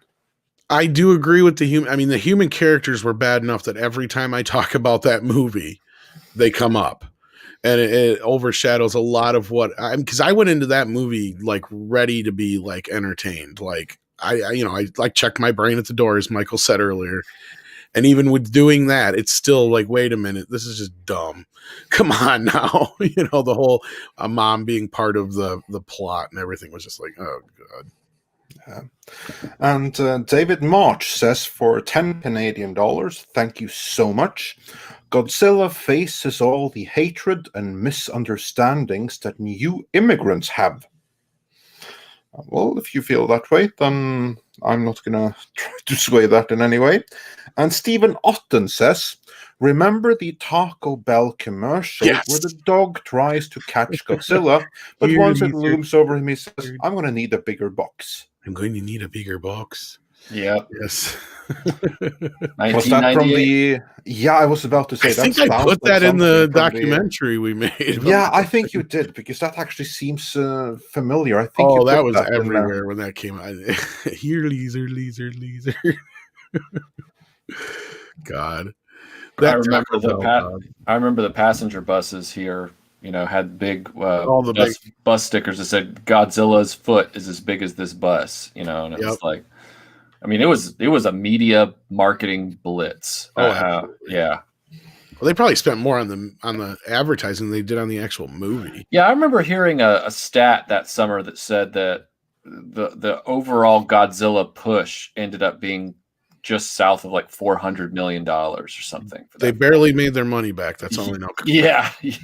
Because somebody asked about the cartoon that came off that earlier in the chat, and I was going to address that. Like, they were all the ideas they had for the sequel got put into that cartoon, because the sequel obviously was never going to happen after that. But they had already pre-planned a trilogy basically. And when the original movie just barely made the money back, they're like, yeah, that's not happening. So. Oh, yeah. And then Thunderstorm says, only subplot I'd agree to with humans would be Jeff Goldblum riding Godzilla. Yes. Also, Blue Oyster Cult's Godzilla song should be on the soundtrack. Well, they had that weird version in the last movie, but yeah, that's one thing I don't understand with all the Godzilla movies we've had now in America. That was the only movie finally to have the song on it, and it's not by Blue Oyster Cult. It's just like, I can't believe it wasn't on the 98 soundtrack, considering, or they didn't have somebody do like some new version of it or something, considering that Puff Daddy with what's his face from Led Zeppelin in it and everything like that. It's like, yeah, but that was the same company. That was Sony, all of it. So there. oh, You I have know, it. but like, Yeah. how can you not have that song? It's like, I mean, I even made the joke earlier with Michael. Like, everybody knows that song. It's Godzilla. You know, it's Blue Oyster Cult. Come on. Yeah, well, I think it's as simple as that. That they didn't have the rights, and Sony It's not higher an ups. expensive song. Trust me. It doesn't have to be. It really doesn't have to be. But you need a champion within the studio to fight for it. And if you don't have that champion, it's not going to happen. I can't even Simple remember as who that. did the version in the last movie. It was some newer rock version of it. I can't remember who did it. Yeah. And then Stephen Otten asks, did anyone else have the Godzilla board game? We'll be sure to answer him in the comments. Guys, did you have the Godzilla board game? I didn't know. No, sorry. I was trying to answer this. I was going to say to Dale, I agree to disagree on the whole new version was better than the original. No. Was it Nickelback? I hope not. And M Tax Shark says, we need Norwegian Godzilla. Great discussion, all. Thanks. Actually, there already is a Norwegian Godzilla, and he appears in many, many American movies. Release the Kraken. That's true. Yeah. Duh. There are others too in Norwegian mythology, but they have, to my awareness, not appeared in any American movies. But the Kraken is in plenty. That's a Norwegian Godzilla right there.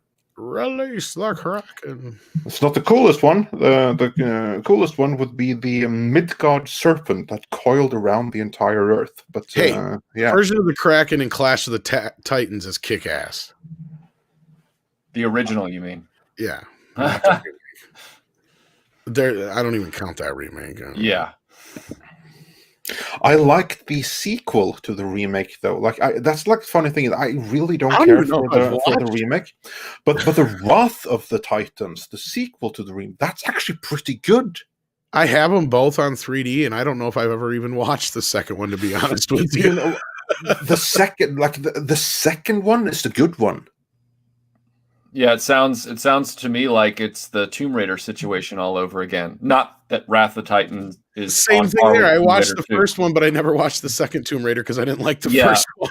The second Tomb Raider, Wrath of the Titans, is definitely a better movie than Tomb Raider: Cradle of Life. So let me just put that out there right now. I'm not comparing those two films. What I'm saying is that Tomb Raider 2, Cradle of Life, was like, ooh, we can't repeat the critical issues that we had with Tomb Raider 1. So they actually were like, well, what do we do? And they're like, well, quick. What did Raiders of the Lost Ark do for like a plot setup and structure? And they, except with some late 90s, early aughts, style garbage that always leaks into, modern movies, they basically followed the template of Raiders of the Lost Ark to build their story. And it worked so much better for an adventure movie. It actually is a relatively watchable film with, like I said, a few little problems, but nothing like that first stinker. Maybe I'll check it out. Yeah. Whereas in the case of Wrath of the Titans, the first one, Clash of the Titans, that was a remake. And so that's going to get compared to the original and superior original. Whereas they were also like trapped by the story and everything that had to be like a new take on that. Whereas with the sequel, that's actually an original story. So it's not a remake. It's just like the characters from the remake and their continued adventures. And that's, I'm not going to say it's a great movie, but it's a far better movie than the first one. Did you know that Harryhausen had always planned on making a sequel to Clash of the Titans? Yeah, I believe that he did. He did. It was but animated. That never happened. They did an animated version of it, I think, but I never got to see it. What, they actually made it an animated I think sequel? So, but I've never been able to find it. Okay. Yeah. Well, there you go. It's a It shame. never got off the ground. One or the other. Yeah, it's a shame that his vision never came to fruition because he was a very, very, very talented and passionate filmmaker, and I would have liked to have seen more from him. Oh yeah, growing up, the original Clash of Titans was just like, well, it started for me this obsession because I had a lunchbox of it as a kid, and I'd never seen the movie. My parents kept telling me, they tell me about the movie, And then finally, when I was probably like 4 or 5, it came on TV. So that's like the first time I ever saw it finally. And it was just, for years I had this idea of what the movie was. And it just the fact that it lived up to and went beyond those kind of expectations of what was built in my mind. Because it was that classic poster shot of the Kraken coming up and then, Perseus flying up on Pegasus. Yeah. Yeah, there you go. And then we have Mr. Tickletrunk, who says, I desperately want modern-day guys in modern-day rubber suits with 2021 special effects. Who's with me? I don't know about that, but... I don't know. I like the charm Maybe. of it myself. I think that, rubber suits have come a long way. I mean... If you saw, I'm sure you've seen it, Tom, the behind the scenes. We keep coming back to Jabba's palace. Behind the scenes when they tried that Rancor costume that didn't work. It was in an unfinished form, of course, but I was like, man, like that's pretty awesome. Like that they, made a full size, Rancor suit for somebody to wear. And I don't know. I liked that Godzilla 2000 was a guy in a suit. Again, even though we were in digital monster age, I'd like to see that. I didn't mind that Shin Gojira kind of tried to emulate that, even though it wasn't a guy in a suit from my recollection at all. It's all CGI, right, Andre? Say it one more time. In Shin Gojira, it's all CGI, but it's made. It's all CGI, but it's made in the classical Godzilla design, so it looks as though it might a suit, but it's actually fully CGI. Yeah, and also it should be noted that Pacific Rim, that was also CGI, but they did the designs specifically so that it has like the shape of a human, so that it would emulate the look of a guy in a suit. It was only done with 2021 special or 2013, 14 or whatever it was level special effects. Right. But it was like the rubber suit that were the inspiration behind it. So basically, they designed a rubber suit and then they CGI'd it. If not, I don't mind. I mean, of course, I do prefer any kind of physical effect over a CGI effect any day. But I really thought that Andy Serkis did his performance doing the motion capture, or whatever, in the Jackson Kong. It did really come through the character, I felt. Oh, yeah. Yeah, I don't have a problem with a really well done digital creature. I don't have a problem with that at all. I'm just saying that I also wouldn't be put off by a kaiju movie still using suits just for the kicks. It could be fun, definitely. I'm going to be the contrarian here, say that I would actually mind that, because I think that we have gotten so far right now with special effects that you actually can do a monster like that. And it actually works, as we've seen with both Hulk, Thanos, Gollum, King Kong, as you mentioned. And with those things, you are actually able to capture the scale. So you're able to get something with texture and everything like that that looks like something that's like 100 meters or 300 foot or whatever in the system. That's one thing. It's going to be like that size, because I have never, ever been able to watch. And maybe this is hypocritical of me, or like scandalous or whatever, but whenever I see something in a rubber suit, my mind just won't allow me to see it as a giant thing. Can't be done. I know that's the idea, but I just can't do it. And that's a big part of the reason why I can't watch the original Godzilla movies, like the Toho ones, because I accept the original for its historical importance and the symbology, but from that up until Shin Gojira, which I love, I just can't watch them because I can't get behind the suits. It's too big an ask. So what you're saying, Andre, is that if they would put up the budget, you would prefer, or maybe even be excited about a digital refacing of the final battle in Conan the Destroyer with the monster. Yes, okay. Absolutely. Yeah. All right, cool. You know what? I would. if there is one movie that I would love to see like a different take on, it would actually be Conan Destroyer, because there exists the footage for an extended version of it. And if someone were to assemble all of that footage that was filmed and then had to be cut away as they tried to get the rating away from the R rating, put all of that back in and make a better monster than that blob which belongs in a Toho era Godzilla movie towards the end there, I'd be all in favor of that. Of course, you keep the original, like you don't do a George Lucas and remove it. You have the original, but do like a Conan the Destroyer special edition or something like that. That brings back the original intention of the script of Roy Thomas and the other guy whose name escapes me, the guy who created The Punisher. Right. And you kind of bring back to what they originally intended. I'd be all for that, because what ended up on screen, that was no one's intention. That was compromise after compromise and meddling from Dino De Laurentiis. That's what ended up on screen. That would be amazing if Conan the Destroyer came out of the vaults like Kingdom of Heaven did, with a totally different version that suddenly you realized, my God, this would have been an Oscar contender.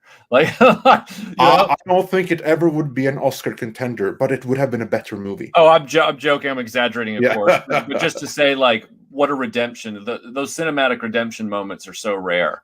But when there's footage like that sitting in the vaults, it's always possible. There's always that possibility. Conan the Destroyer is a movie that, in my opinion, can be redeemed. The footage to redeeming it exists. Do that and do something with that and fight there, and that's a movie that can be redeemed. I'd love I'd be. It'll never happen, but I would be all for it if it were to. The internet already went to work, Michael. Oh, that's the best thing I've seen all week, and it's only Monday morning. Oh, that's awesome. You got some splaining to do. That was good. That's brilliant right there. Rennie or Renee posted that. I just want to give him a shout out. Rennie Reds. You've made my day, Rennie. Thank you. And Ilongo Savage sent us a $5 donation with no message, so thank you for the support. And Willie Woodward says for $5, my problem with US Godzilla is they dump way too much cash into it. Shin Godzilla did it right. That movie made the money that Godzilla King of the Monsters cost.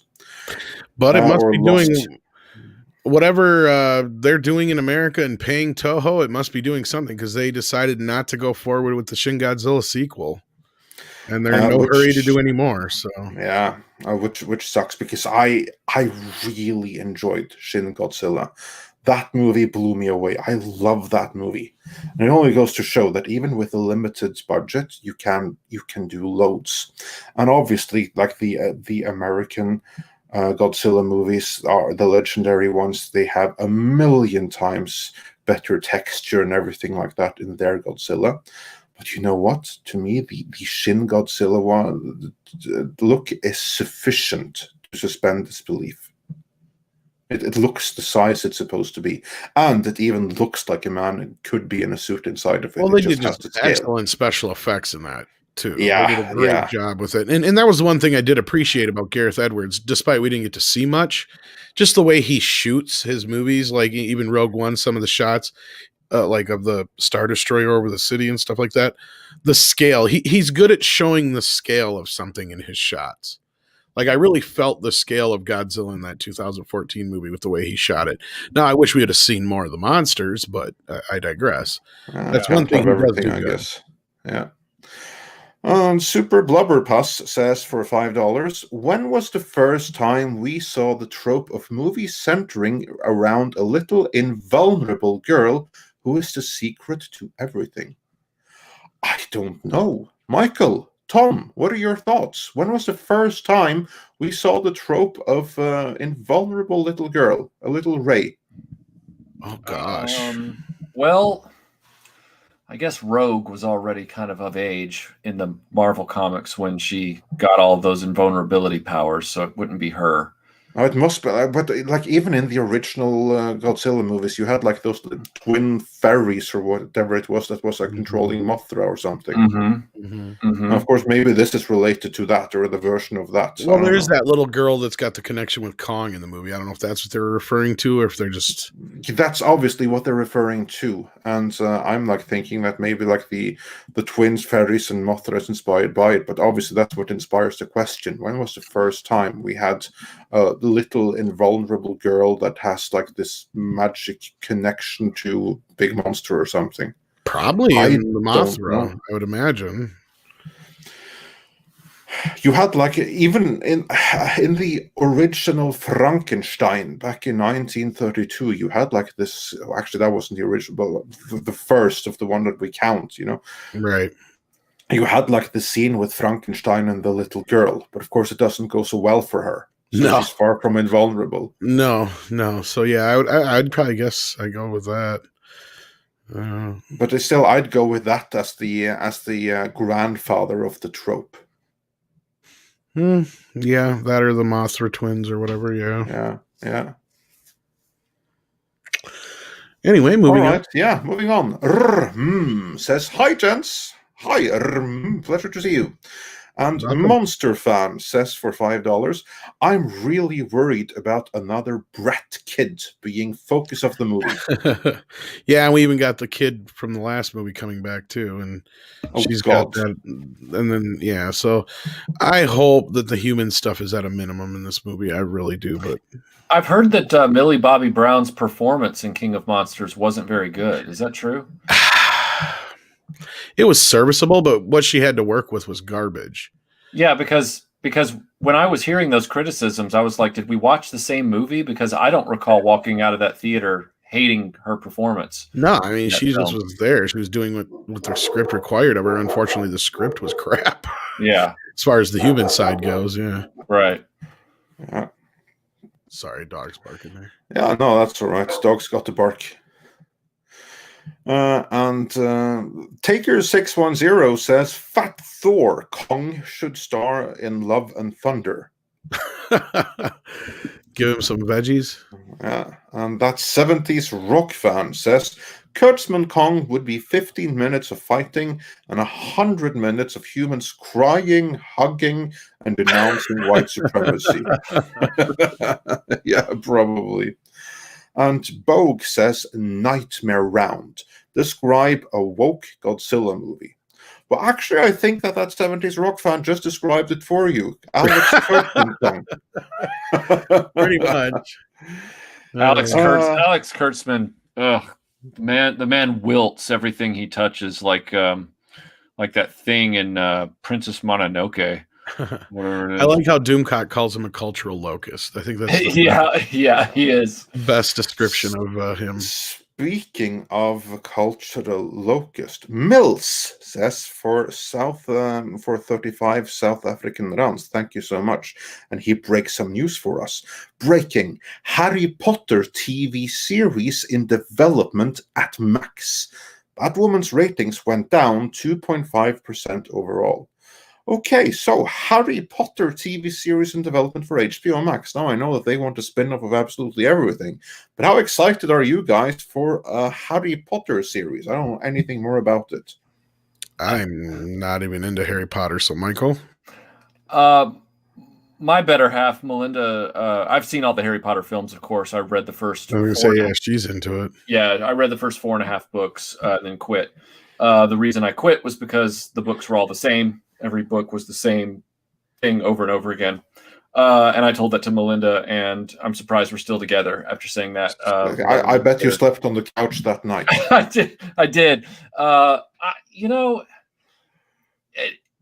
Harry Potter books have played out as well as they could in the movie theater, and they've been recent enough that they don't need to be remade. So I'm assuming this is going to be some offshoot series, and it makes me wonder, what has J.K. Rowling really made subsequent to that they can develop into this, or are they just going to make it up as they go? as Indiana Jones so eloquently said. I just don't know if there's enough there to continue that story or take it in an interesting direction. Fantastic Beasts, I've watched those 2 movies.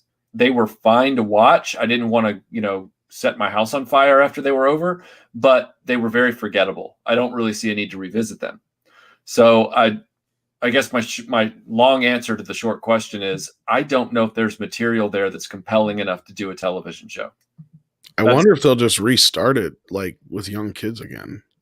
Oh, like, total reboot. That would be stupid though. When you have it's been how many years since the last one? 2001 or two. It was 2001, I think. Christmas 2001. I think it came out the same Christmas as Fellowship of the Ring. Was the first one, and then the first one. Yeah, and the last one was it was sometime after 2009 or 10, something like that. Because I remember it's been almost 10 years. Yeah, that's what I was thinking.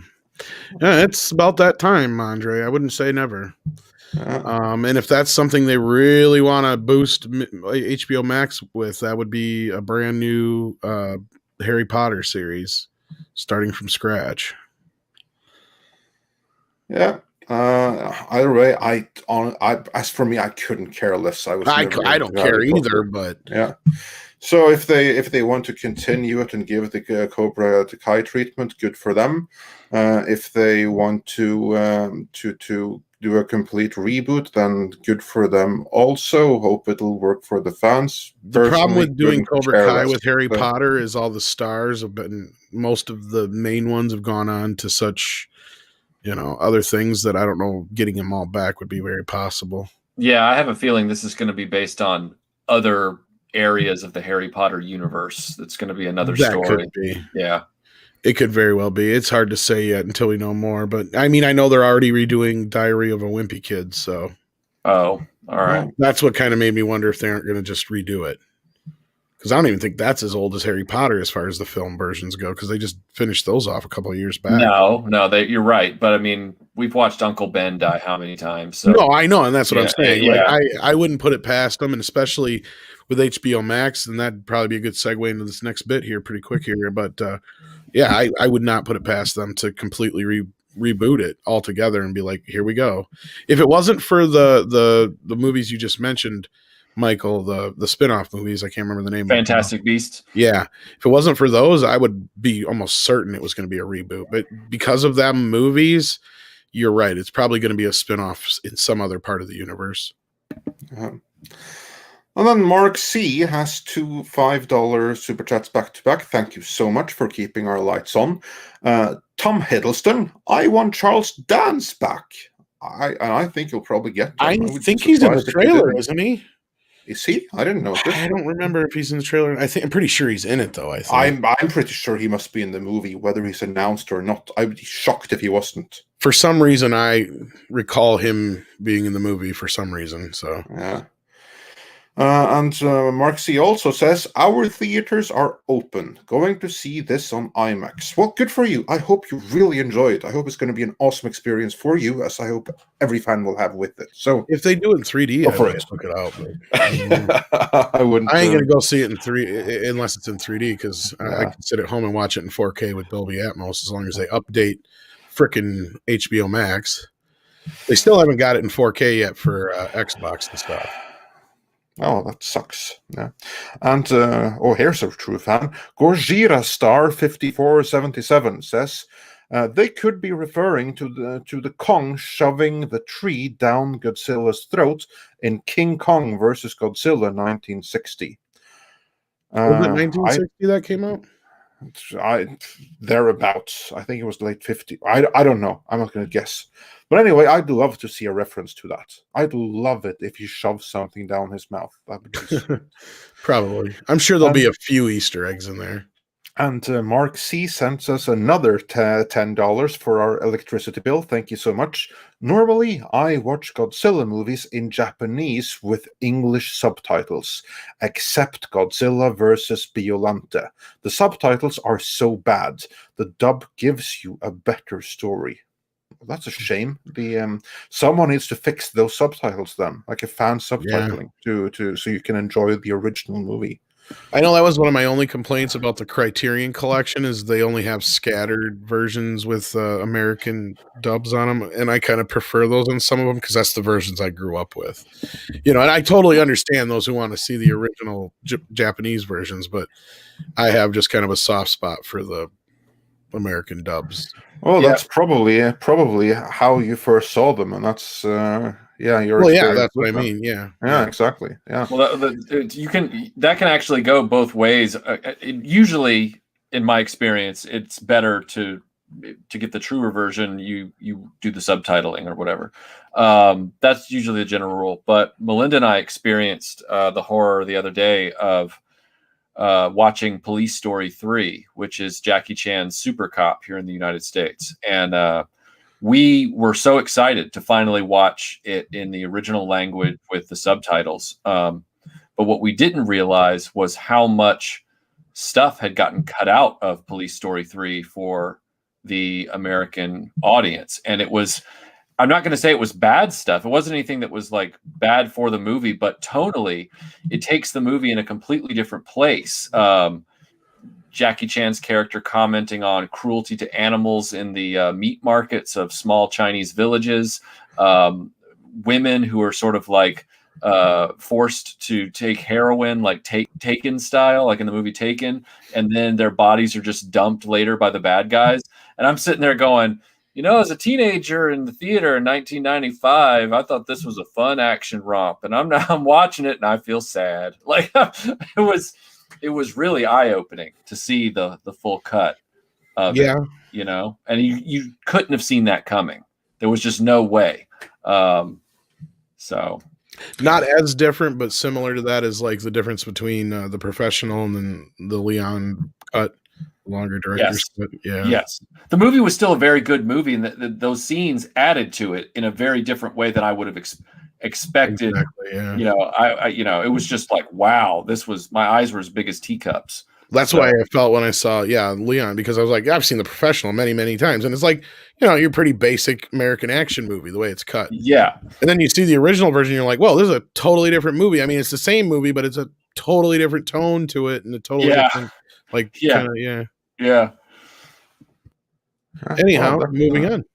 Yeah, moving on. That's actually, I had no idea, but yeah, that happens a lot in the States with international movies being really cut down. Like, for instance, the version of Taken that as the longer, harder version or something like that, like sold as something extra unrated. That's a standard version everywhere else. Wow, oh, that's typical. Well, we had the same thing last year with Rambo, remember? Or not last year, but the year before that with Rambo.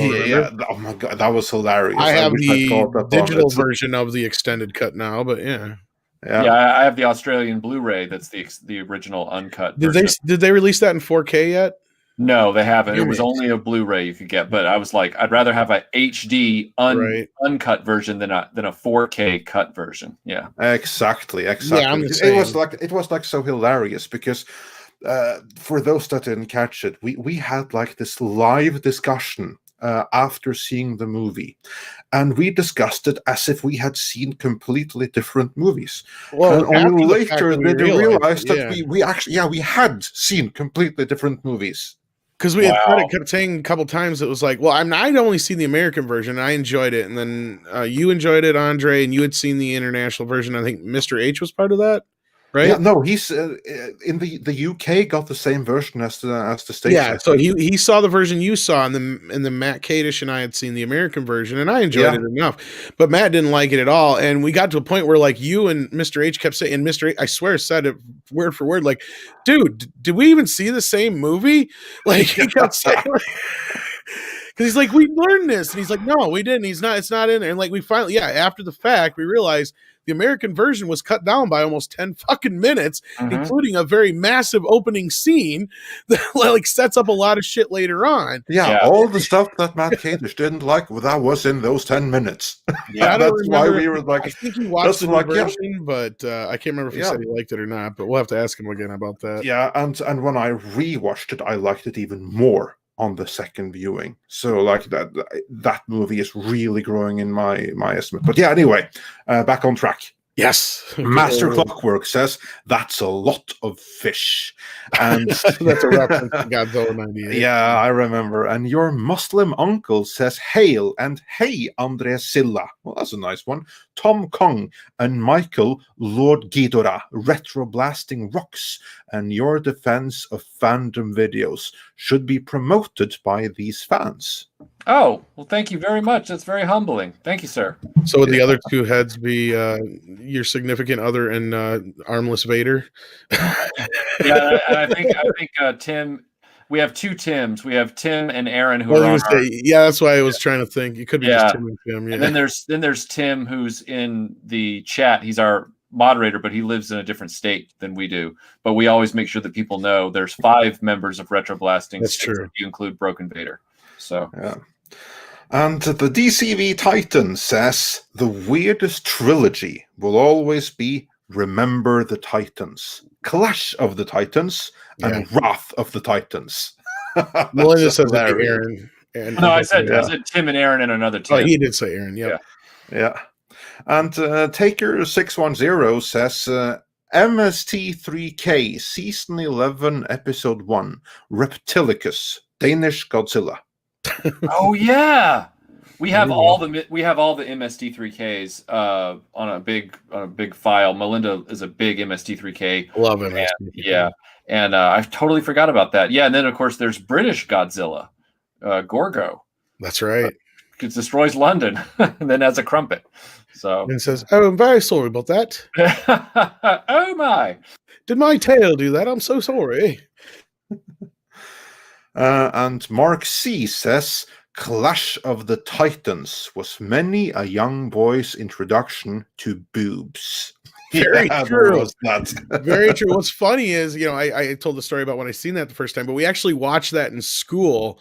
And I want to say like 7th or 8th grade mythology. We were for English class. And they showed that. And of course, the teacher had to do the whole spiel about the boobs in it and everything. And it was just like, oh, please, like whatever. Yeah, was that movie, Sheena and Beastmaster were the most common 3 where you ended up witnessing that for the first time without a ratings barrier, if you know what I mean. Right. Yeah. See, now when I think I've seen the TV version, I think they actually cut that out, obviously. But if you saw it on like Showtime or HBO. But I had seen it in between there on video or whatever. Right. But yeah, I think it actually got released on video in between there at some point. But yeah. In the old MGM opening the box where it had the big fat box and you had to open it from the top. Yeah. Good times. Old school. Meanwhile, we had full frontal nudity in our children's program. But that's neither here nor there. Or you got that Danish program about the guy with the wiener who does that, like the long ass wiener who does. Like this is not even a fucking joke. Like it's serious. I can't remember what it's called, but this about this guy who has a magic wiener. I read about that a few weeks ago or whatever. I was like, oh, here we go. Right. It was like, oh my goodness, and it's actually on YouTube. Wow. Had to be Danish. So, yeah, had to be Danish. I want to know how they get that through the YouTube "This is for kids" filter. Like, because YouTube always asks you to check that box now. Is this video for kids? I didn't see it on YouTube Kids, if that means anything. Well, they apply Danish standards. Ah, okay. I would assume there, but that was funny because I said to Andre, and I think that's one of the first things you said. John Dillerman, that's what the show's called, and he's like, "Yeah, it figures it's Danish or something like that." He said. Oh yeah, well, it's like some fun inter-Scandinavian things, but yeah, really, it had. I gotta move to Scandinavia, but then again, nobody wants to see my fat ass naked. But Natasha's like, nudity in Scandinavia is called Tuesday. That's I can't believe Rob isn't there. Actually, it's not Tuesday. Tuesday is actually the one day in a week where it's clothing enforced in the local unisex sauna, which is otherwise non-clothing enforced. How ironic! Not. But yeah, and moving on from there, Stephen Otten says 3 movies that were always on TV in the 80s: Clash of the Titans, Beastmaster, and Forced Vengeance. Oh, that's right. I forgot about that one. I've never heard of that one. I have to check that out. Oh, there's a few more I could add to that list for sure. Yeah, probably the others that I have to see, like The Last Starfighter. Yeah. Get that, Michael. He's never seen The Last Starfighter. Well, I mean, I can see how certain things would slip through the cracks. They have for me too. I mean, just up until a few years ago, people were shocked, and I've since corrected the issue. So from what I'm about to say, yes, I've seen them, but people were shocked that I'd never seen The Godfather. Oh yeah, what'd you think? I knew you were going to say that. I just knew it. I was thinking he's going to say he hasn't seen The Godfather, which I have, and we own it we own the trilogy on Blu-ray. We even picked up Godfather Coda, the re-edit of Part 3 to watch at some point because we're either brave or very stupid. But enjoyed them very much. But yeah, people were shocked. So no, I mean, having not seen The Last Starfighter, that's practically like saying I've never seen Night of the Comet or something. I mean, like at this point, and those actually both have the same actress in it. So okay. I'll warn you about Godfather Coda. Okay. It's better. It's a bit better, I guess. It's still the same movie. It's still the same movie. I think I said it to Andre right after I got done watching it. It's like, oh, great. Now Francis Ford Coppola has turned into Ridley Scott. Yeah. Basically releasing the same movie with just a few minor edits to it. But it does have a little bit added to it, but there's a lot more taken away and it's restructured. So it's structured more like the original Godfather. So he's doing the number on Godfather 3 that he spent the last 20 years doing to Apocalypse Now. And they say he's finally done with that. They're like, oh, he's finally finished with it. And it's like, I don't trust him as far as I can throw him. But yeah. Yeah, as Stephen Otten says here, I heard it doesn't change anything. No, it doesn't really change anything, but like it opens with a different scene that's a little bit more extended, that's in a different place, and the movie's structured completely differently, and it's more or less, like I said, structured more like the first film. Mm-hmm. So yeah, there you go. And then we have Adam Wofford, who says for $10 and contributes to our light bill. Thank you so much. So when Kong and Godzilla fighting in the city, if you look closely to Godzilla, he is missing one of his fins up by his head. There you go. And reach the start, it barely show Mecha Godzilla's head. Well, we shall see about that. I think it's more that the fin may be in his club, but we'll see. It'll be interesting to see exactly what happens there. Mark C says for $5, thank you so much. Pacific Rim was my son's Star Wars. Thus begun my pain and anguish that Michael has brought to light concerning NECA. Oh, yeah. Sorry about that. Yeah. Well, I'm glad somebody finally said it though, because I've been upset with like the inconsistency in their quality. Yeah, they are. If you're a Godzilla fan and you have to buy NECA, you're still in good shape because the Godzilla stuff apparently has been really, really decent. But if it's Pacific Rim or if it's which I don't even remember, I think NECA did Pacific Rim, and then if it's King Kong, Tom hasn't opened his yet, so we don't know for sure what the quality of it is.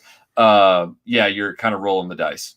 Yeah, the Gremlins have been hit and miss. Like that was one we discussed before. Yep, that are legs. Yep. Yeah, because the original, for some reason they did Gremlins 2 line before Gremlins 1, and they did the first line of Gremlins 2 figures brilliantly. The legs were great, the arms were great, everything worked great. You could stand them up, no problem. When they did the original Gremlins, for some reason they changed how they did the legs, and the legs are fucking horrible, and they've got these weird little ball hinges that don't want to move right, and you can't get them to stand up for shit, and the moment you move them just a little too hard the wrong way, they break. Yeah, they snap. That's the CEO coming into the research and development design group and saying, guys, you got to remember, we're running a toothpaste company here. We're not running a toy company. You got to these are perishables. They're not meant to last. Don't be using that expensive plastic. And everyone's like, oh, okay, Mr. CEO. And so then it's a wacky situation with NECA. Really, it doesn't even have to be that as so much as just the design. Like, and then the weird thing is it's overcomplicated in the worst version. Like that's the thing. They add like, I don't know how many points of articulation with it, but it's like unnecessary basically. Yeah. Just to catch Andre up, just the short version is that when I did a video about the NECA toy company, Andre, as I was digging around, it didn't take me long to find out that company actually defines itself as a distributor of non-durables, which means, oh my God, Yeah, which means perishables. And I triple checked my information, and it is true. Even though toys are defined as durable goods like automobiles or electronics or anything like that, NECA defines itself as a non-durable wholesaler. So all of their stuff which is just toys. It's all they really sell. It's sold like toothpaste and vitamins and hemorrhoid cream. Like it's Jesus Christ. Yeah. It's probably for shipping reasons, but at the same time, they got an excuse as to where if you get the shit and you go, well, it's garbage and it falls apart, and they can just say, like you just said, Michael, well, it's not built to last. Yeah. And didn't somebody even from there say like something like they don't even expect their customers to take them out of the box or some shit like that? Yeah. They said these are not meant to be played with, and it's like taking it out of the box for display is not play. That Bill, if you put joints in it and you say don't use those joints and don't take it out of that box, what exactly are you giving me? So yeah. Yeah, that sounds like even if it's for a collector audience, you still have to make it so it can at least being taken out of the box and displayed on the shelf in case some of the audience actually wants it displayed. I mean, I don't have like many figures myself. I have a Rambo and I have a Conan figure. And you can rest assured that those are to be taken out and displayed. They are not for being locked inside of a box. Like, I don't keep them as investment assets. I want them seen. Right. And I mean, there's actually a sad ending to my Gremlin story because I tried on several occasions because the ones I got were broke. So I tried sending it back and getting a new one. They sent me a new one. It was broke. I tried getting another one. They sent another one. It was broke. And then they just quit talking to me.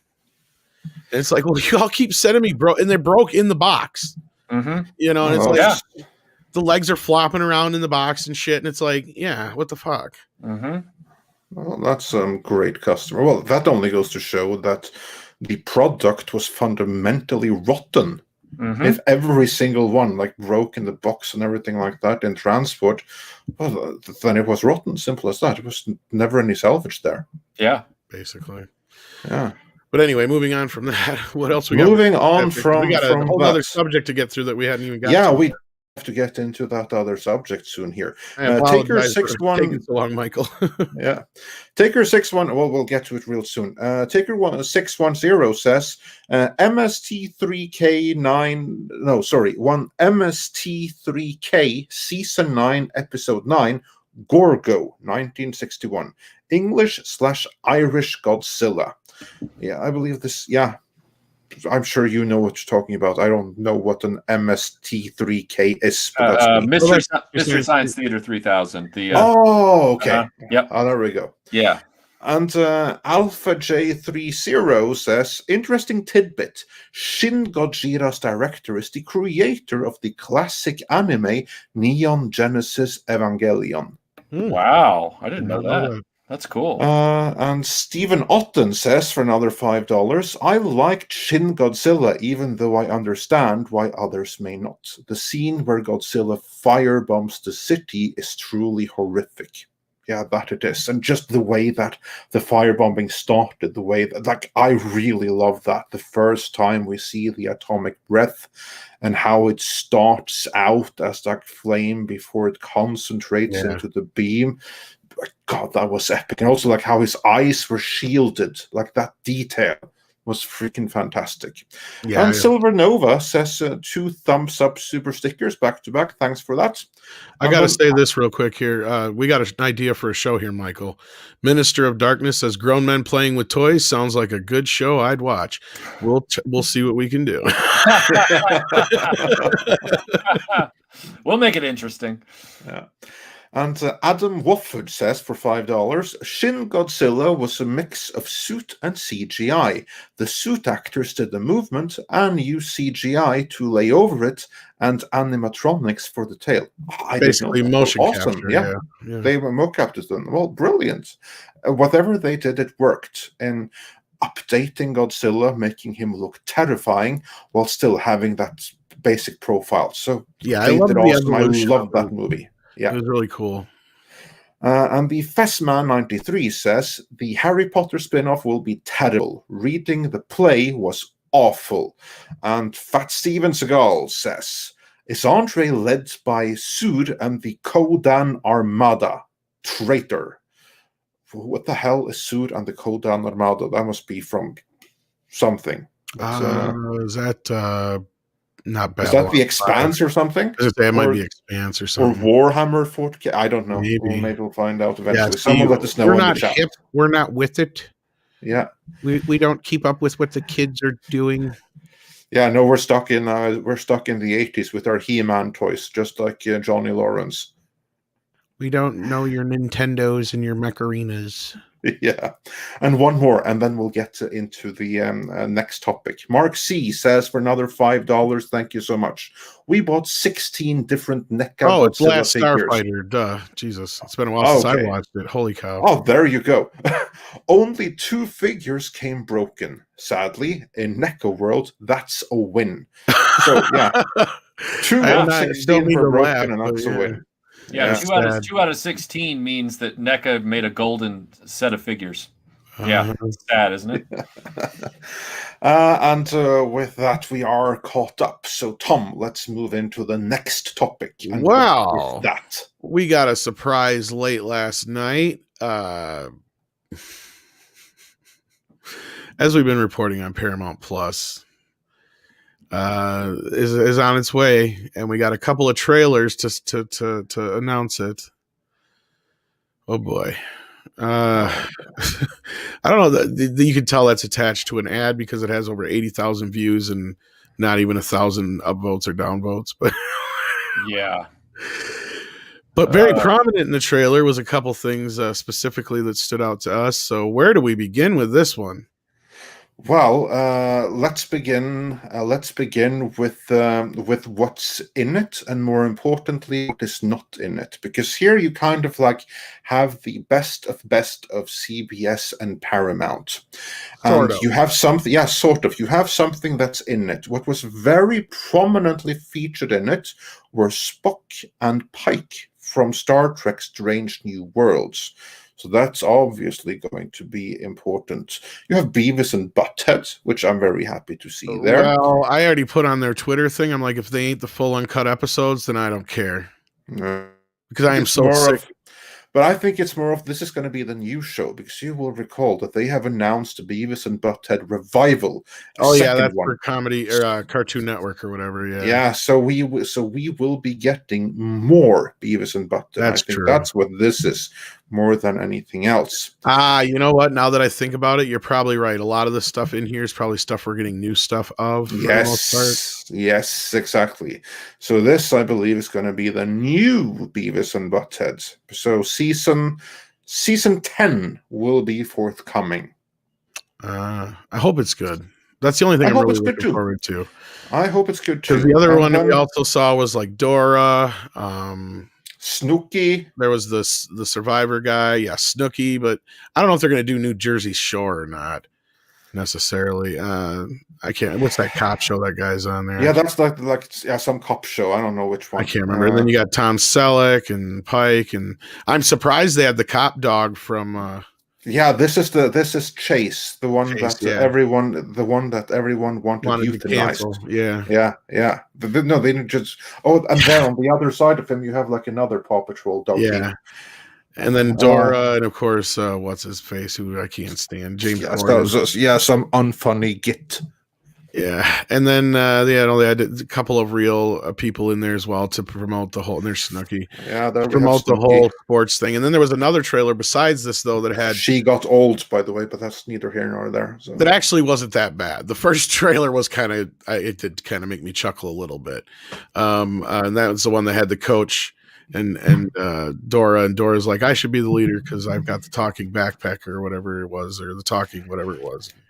The map or whatever it was, and he's like, well, I got the talking clipboard, and it made me chuckle a little bit. But let's be real, what is Paramount Plus going to have to offer us that we really, really need? Because as you pointed out, the Beavis and Buttheads are going to be on comedy, or is it comedy? I think it's Comedy Central, Cartoon Network. I think it's Comedy Central. One of those. But yeah, it's not MTV this time out. That I know. Yeah. Which is probably for the better, because probably. because their time on MTV is done, and that it was on MTV the last time it was MTV's revived moved was a on, problem. yeah. Yeah. Well, I didn't mind the newer stuff they goofed on, but that was the point. Was like, yeah, MTV isn't MTV anymore. So Nope. They need a new and more appropriate home for today. But then, yeah, that's who is there. So what was very heavily featured was Star Trek Strange New Worlds with Pike and Spock. So that's probably going to be a big thing on Paramount Plus. So, and everyone remember, this is basically what's going to replace CBS All Access. CBS All Access is a failed streaming service. They've already said that. Dead. It's confirmed. And this is what will come to replace it. Yeah, it's been confirmed that this is replacing it. Yeah. Yeah. And here's the fun thing, though. You know what wasn't there? That's as interesting as what was. There was nothing of Star Trek Discovery. Not a single character, apart from those that happened to be leads in Strange New Worlds. There was no Michael Burnham. Can you believe that? The bestest ever. The one per character who was able to give Ray a run for the money in terms of the bestest ever wasn't there. Well, that's what struck me, assuming at that point, because there's been some rumor going around that, Star Trek Discovery is... Over the last few months, they've been saying, well, it is getting renewed, and well, maybe it isn't. Well, actually, we have since learned that that season 4 is indeed filming. It didn't start on track, but it is filming, so season 4 will be coming. Here's the kicker, though, because what we reported was that what we had heard was that Netflix were out. We couldn't say that the series was cancelled for that reason, because they can still continue without Netflix. Mm-hmm. But then they have to find someone else to fund it. They could go at it alone on Paramount Plus, or they can reach a new deal with Netflix later on. But at the time of our reporting, Netflix was out of it, and that, from what we heard, is why it ended on such a final note, because at the point when they made it, they didn't know if it was going to be a season 4 or not, which is why it had that end with no season 4 pickups. There's literally only 1 or 2 storylines to be picked up, if that. Exactly. And what we've since learned is that season 4 is indeed filming. However, Netflix aren't involved in this moment. So either they have to go at it alone, or they have to hope someone else picks it up and helps them pay. Or they did get involved, but in a lower capacity at a new deal. Because I'm wondering, and again, that would be a new deal. I'm wondering, yeah, exactly. Because I'm wondering. Remember, what was it? How many weeks ago here did Lower Decks finally go on to Netflix? No, it went to Amazon. Oh, did it go to Amazon? I thought it was not Netflix. No, it was Amazon. It okay, went to Amazon. Never mind. Netflix, I was going to say maybe, but never mind. I was going to nope. No. Lower Decks remains a no-show on Netflix. I'm pretty sure. I'm going to double check that, but I thought it was. I believe it's. Nope, it's Amazon. Oh, all right. Amazon Prime. So you see there again, Netflix didn't want it. That's how bad it was. They didn't want it then, and now when prices have been dropped, that's when Star Trek Lower Decks is going to Amazon, not to Netflix. So that only goes to show just how displeased and how bad things are between them. Well, I thought it will be. Oh, go ahead. Yeah. So there absolutely will be a Discovery season 4 at the very least, but it may not be on Netflix. Yeah, it's hard to say. But one thing I did notice in this, they didn't use like any real movies to promote anything. No, they're using all current TV stuff. Yeah, and they didn't have, unless they're bringing Dora back, she'd be one of the only ones that is not current, I guess. And I'm very surprised they didn't utilize SpongeBob or any of the Hasbro characters like the Transformers and stuff. Yeah, it must have been I'm sure with the Hasbro stuff, there's some kind of marketing contractual thing that they'd have to meet. And with the SpongeBob and Ninja Turtles mention, I just keep wondering if there's a Nickelodeon thing there, like a clause at Nickelodeon or maybe it was a budget thing where they could only get so many animated characters in there without breaking their That allotment. could be too. Yeah. The other thing is cool because Dora's Nickelodeon. That's where I think it's not so much that is either it's the budget thing, like you were just saying too, because they could have a lot more characters than this one what they have there, especially if they bring in some animated ones because they only had the ones from Paw Patrol and Dora and Beavis and Butthead. Right.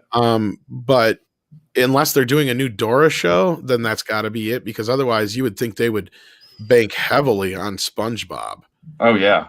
Yeah. SpongeBob is a sleeping giant when it comes to kids shows. And I mean, every kid knows who SpongeBob. Yeah. I mean, boy and girl. So it's like it's a multi, faceted show in a way, or however you want to put it. And Ninja Turtles, again, still is a very bankable thing. And I mean, that's what I also wonder, Andre, is they didn't really, like I said, push any of the movies. You would think they would have had can't believe they didn't have Optimus Prime climbing up the mountain, for fuck's sake. That honestly surprised me because what we know, and this is something that you should find interesting, Michael, is that we know for a fact that they are trying to make another cinematic universe out of the Hasbro verse, and the upcoming G.I. Joe movie will feature heavily into that. So why wouldn't there be any kind of reference to it at all at this point? Yeah, maybe it has something to do, and I'm just guessing here. I have no idea, but at this point, Paramount hasn't pulled a Warner Brothers HBO Max. They haven't said we're going to dump all our 2021 content and going forward onto streaming as well. Although I guess no, they haven't. They haven't. No, they haven't. But, yeah, so maybe it's one of those things where they're still holding out hope that these things are going to be theatrical released films and whatever. I do think they expect the Hasbro ones to be, yeah. Yeah, and so maybe they just didn't want to extend themselves into associating them too heavily with a streaming service up front. But again, yeah, I'm just guessing. Yeah. Well, no, you got a point there, Michael. With the reaction to the HBO Max thing, they may have wanted to distance themselves from that idea altogether. Right. Like, they didn't want to present that at all. Because even though they did sell Coming to America 2 to Amazon and Beverly Hills Cop 4 to Netflix, and they have said they're going to continue to do that.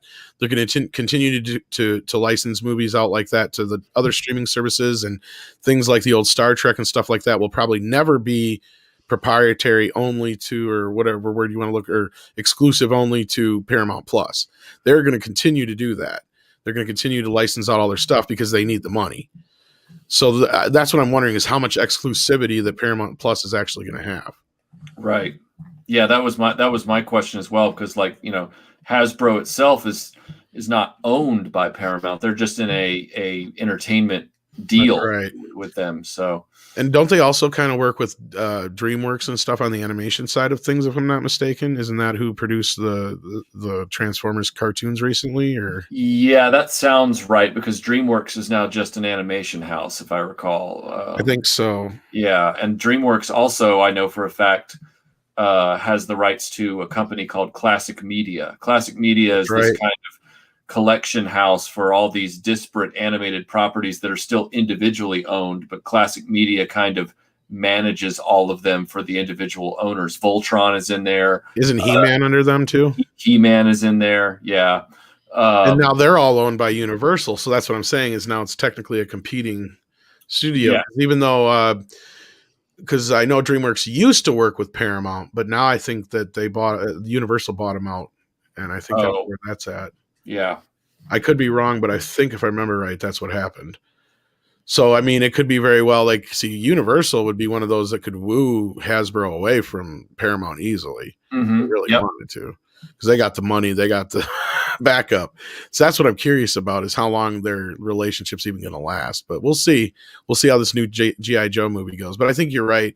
It's probably more so either between Hasbro not allowing it or just they didn't want to confuse it. Right. And again, we don't even know if they're going to exclusively have, like, the Transformer movies, I think, are on between Netflix or Amazon or whoever has the rights to them right now anyway. So, like, even the same thing with, like, Mission Impossibles, because I think those were even on the HBO Max thing through HBO, if I'm not mistaken. So all their movies and stuff are still all over the place. But their other plan is, as we brought up before, is to do, I think it was 2 new movies every week. Wasn't it, Andre, that I said?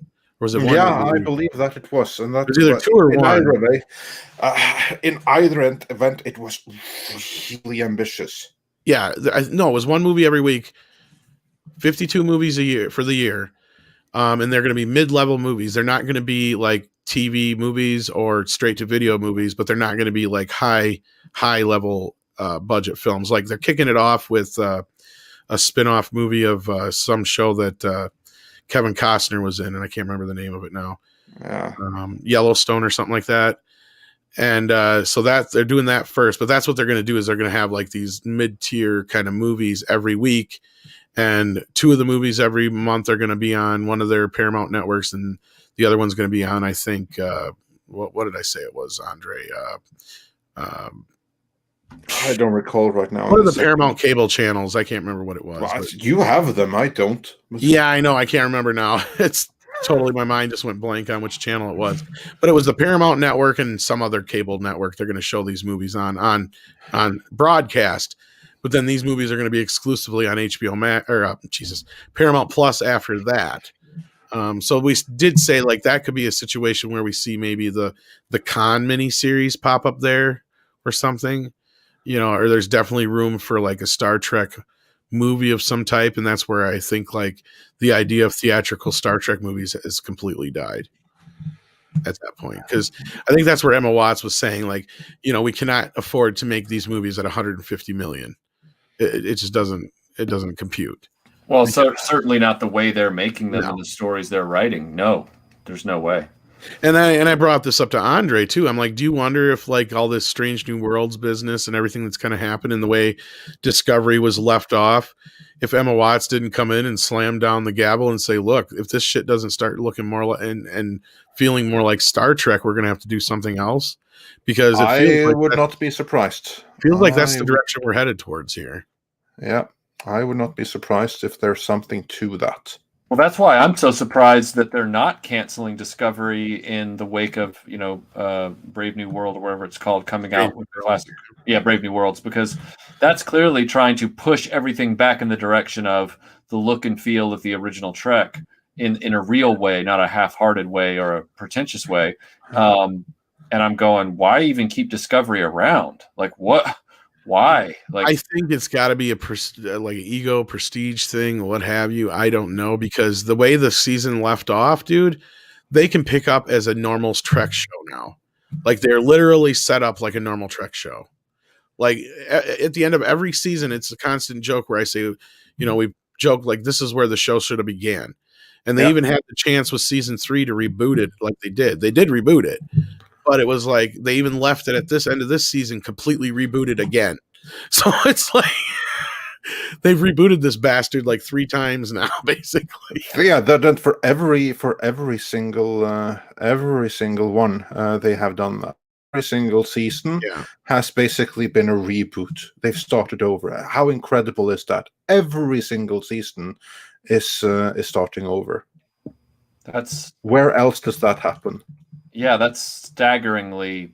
That's staggering poor planning, is what that is. Yeah, that is their level of success.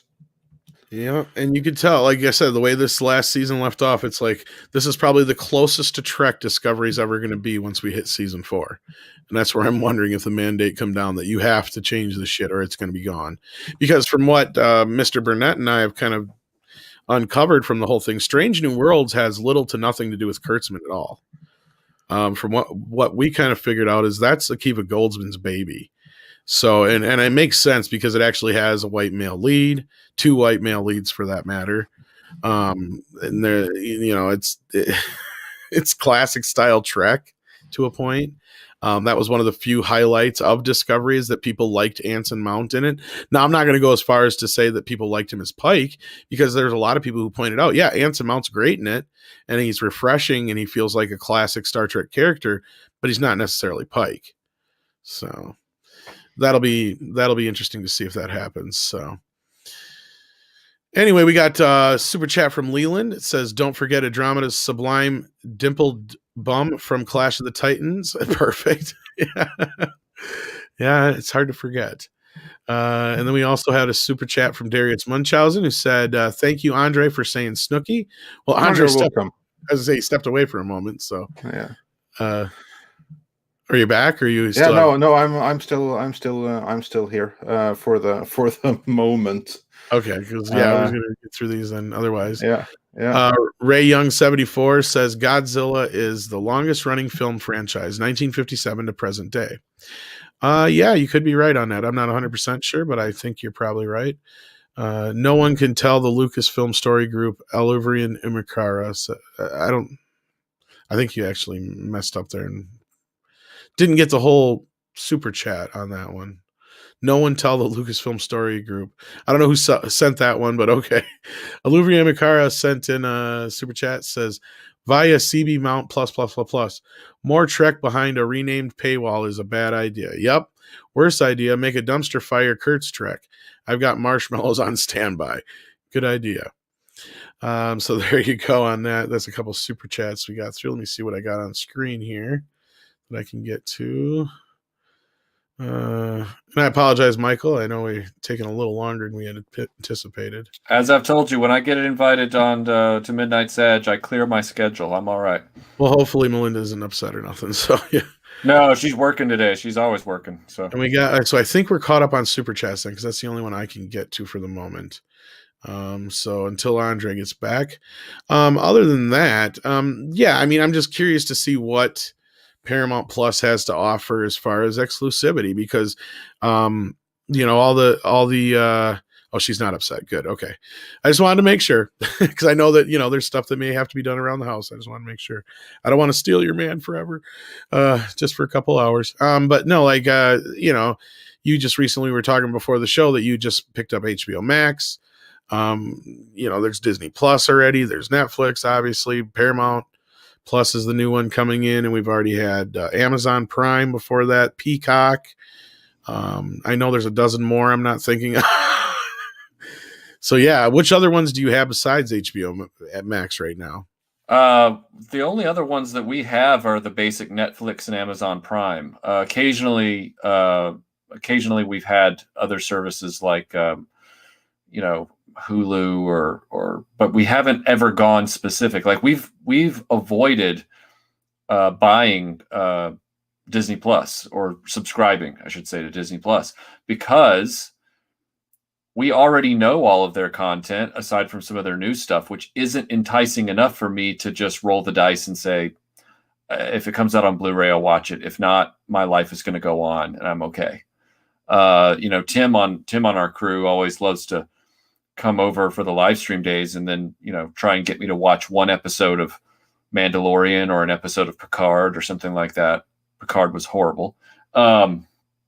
And it just makes me go, yeah, CBS Now is not worth it. This Paramount Plus, I'm not that motivated to get that. Netflix and Amazon Prime meet 95% of our needs with a BritBox add-on here and there. I mean, there comes a point where you have to ask yourself, how many streaming services am I gonna load up onto my monthly entertainment bill before I can't consume this much content in a month anyway, even if I gave up my job? Right. It gets down to numbers. We were talking on Jeff Hicks's show the other day, about that. And, Star Wars alone under Disney has 9,500 minutes of content coming. Yeah. Some of that's already been made since 2012, right, but the vast majority of it still hasn't hit us. And then they're asking us to do Marvel and everything else. So I just kind of sit back and go, well, I don't really have that kind of time, nor do I want my wallet to be impacted like that. So I've heard a rumor that Mandalorian might be coming to Blu-ray. Great. I'll pick it up and buy it, and watch it. But I'm not going to keep getting billed month to month for a bunch of stuff that I'm never watching. Right. I mean, unless you have kids who are really into it or have a real reason to keep it, I can understand that completely. And that's one thing we talked about on a recent show too, because an article had come out and talked about how a lot of people are just getting whatever service for the month and then they drop it and they get something else. Yeah. They'll hang on to like the standard Netflix or Amazon Prime, which a lot of people even forget about Amazon Prime because it's like, oh yeah, everybody has it already. They don't even think about it. It's because they have it for the shipping, and it's just kind of there. And I've heard the same thing, kind of like Netflix. People just are like just so used to it being there. So it's all the other services, and that's where you're right. Is like the other services are going to be vying for that spot, and Disney is kind of pushed its way in there. It's in like the third or fourth spot right now with I think 170 some million subscribers they claimed last. And again, we could go through the numbers in question because a lot of those are probably Verizon customers who are getting it for free, but they're still being paid for it. So it's a whole kind of convoluted thing we could go around. Regardless, HBO Max is being left in the dust. Peacock's doing okay, but they're not nearly doing that, anything that to brag about. Hulu is getting a little bit of an uptick, mainly probably because of Disney Plus and the attachment there. But I mean, the rest of them, I mean, at this point, I think are just, I don't even know if they're going to be able to make it the next 5-10 years. I think you're right, Mike. I think the big question is going to be is which ones are going to last, mainly because people feel like they need them. Because one thing we've always brought up is like, it's going to boil down to how hard people are going to try to seek out the entertainment they want, basically. And if it's a specific show, you have to go to the specific. Apple Plus is another one we never bring up and we forget about. They're also a big sleeping giant in this thing, and they've been making some wheeling and dealing too. So, I mean, again, I understand where you're coming from, Michael. Like, I don't know, where the limit is on how many people can afford in a month. The average person's budget just doesn't hold it. And like you said, the time. I don't have the time now to watch stuff. Yeah, there's just not enough time, and we have HBO Max because we got it with our AT&T fiber service. They gave it to us kind of like the way if you have Verizon, you can get you got Disney Plus for like a year or something like that. So we have that going into some of this stuff, but if our HBO Max account gets taken away tomorrow because AT&T decides to no longer offer that, right, I can't say I'm going to be that broken up about it. Right. I mean, Godzilla versus Kong is the first thing that they've indicated is going to be day and date on HBO Max at the same time it's in theaters that I've gotten excited about. So you're not even really looking that forward to like Mortal Kombat or Dune or anything like that? I would love to see Dune. I would love to see that. Yeah, absolutely. It's an out of sight, out of mind kind of thing until they start, really advertising it. I would love to see Dune. Mortal Kombat, as always, as long as it's superior to the first film and not anything akin to Annihilation, that'd be really exciting. Will the service hold out? If the service then goes away and AT&T changes it, am I gonna sit there and say, well, ooh, that Mortal Kombat though and Dune, they might keep me around for a few months. It's like, well, or I can just wait for the 4K disc and then have it in my library. I know that's a very Luddite thing for me to say in 2021. No, but already I think in March the Wonder Woman 84 is coming out on Blu-ray, so oh, right. Yeah. See, a whole 3 months you would have had to have waited. Yeah. Oh, wah. Yeah. Yeah. I buy a movie, it takes me a year to get to watch it anyway, so no loss there. Yeah, exactly. Totally. Yeah. But all right, we got a couple of super chats that came in here. Kurtzman learned the constant rebooting a series from JJ on Alias. Oh, yeah. That doesn't surprise me. Well, he is a reboot. Everything he does is a reboot. He steals from, it's always something from somewhere else. Nothing he does is original, and he even rips himself off sometimes when he's ripped other people off already. So, yeah, that's very true. Then Polaris Sucks says hope theaters are open for this. Well, we know some places will probably have theaters open, but at this point, it all depends on your area.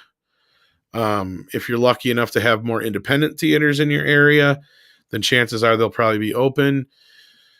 The chain theaters, though, less likely. But it all depends on how things go in the next few months, which, of course, we have no way of knowing. And it would be a big rabbit hole to get into debating, the whole masks and things being open and all that stuff.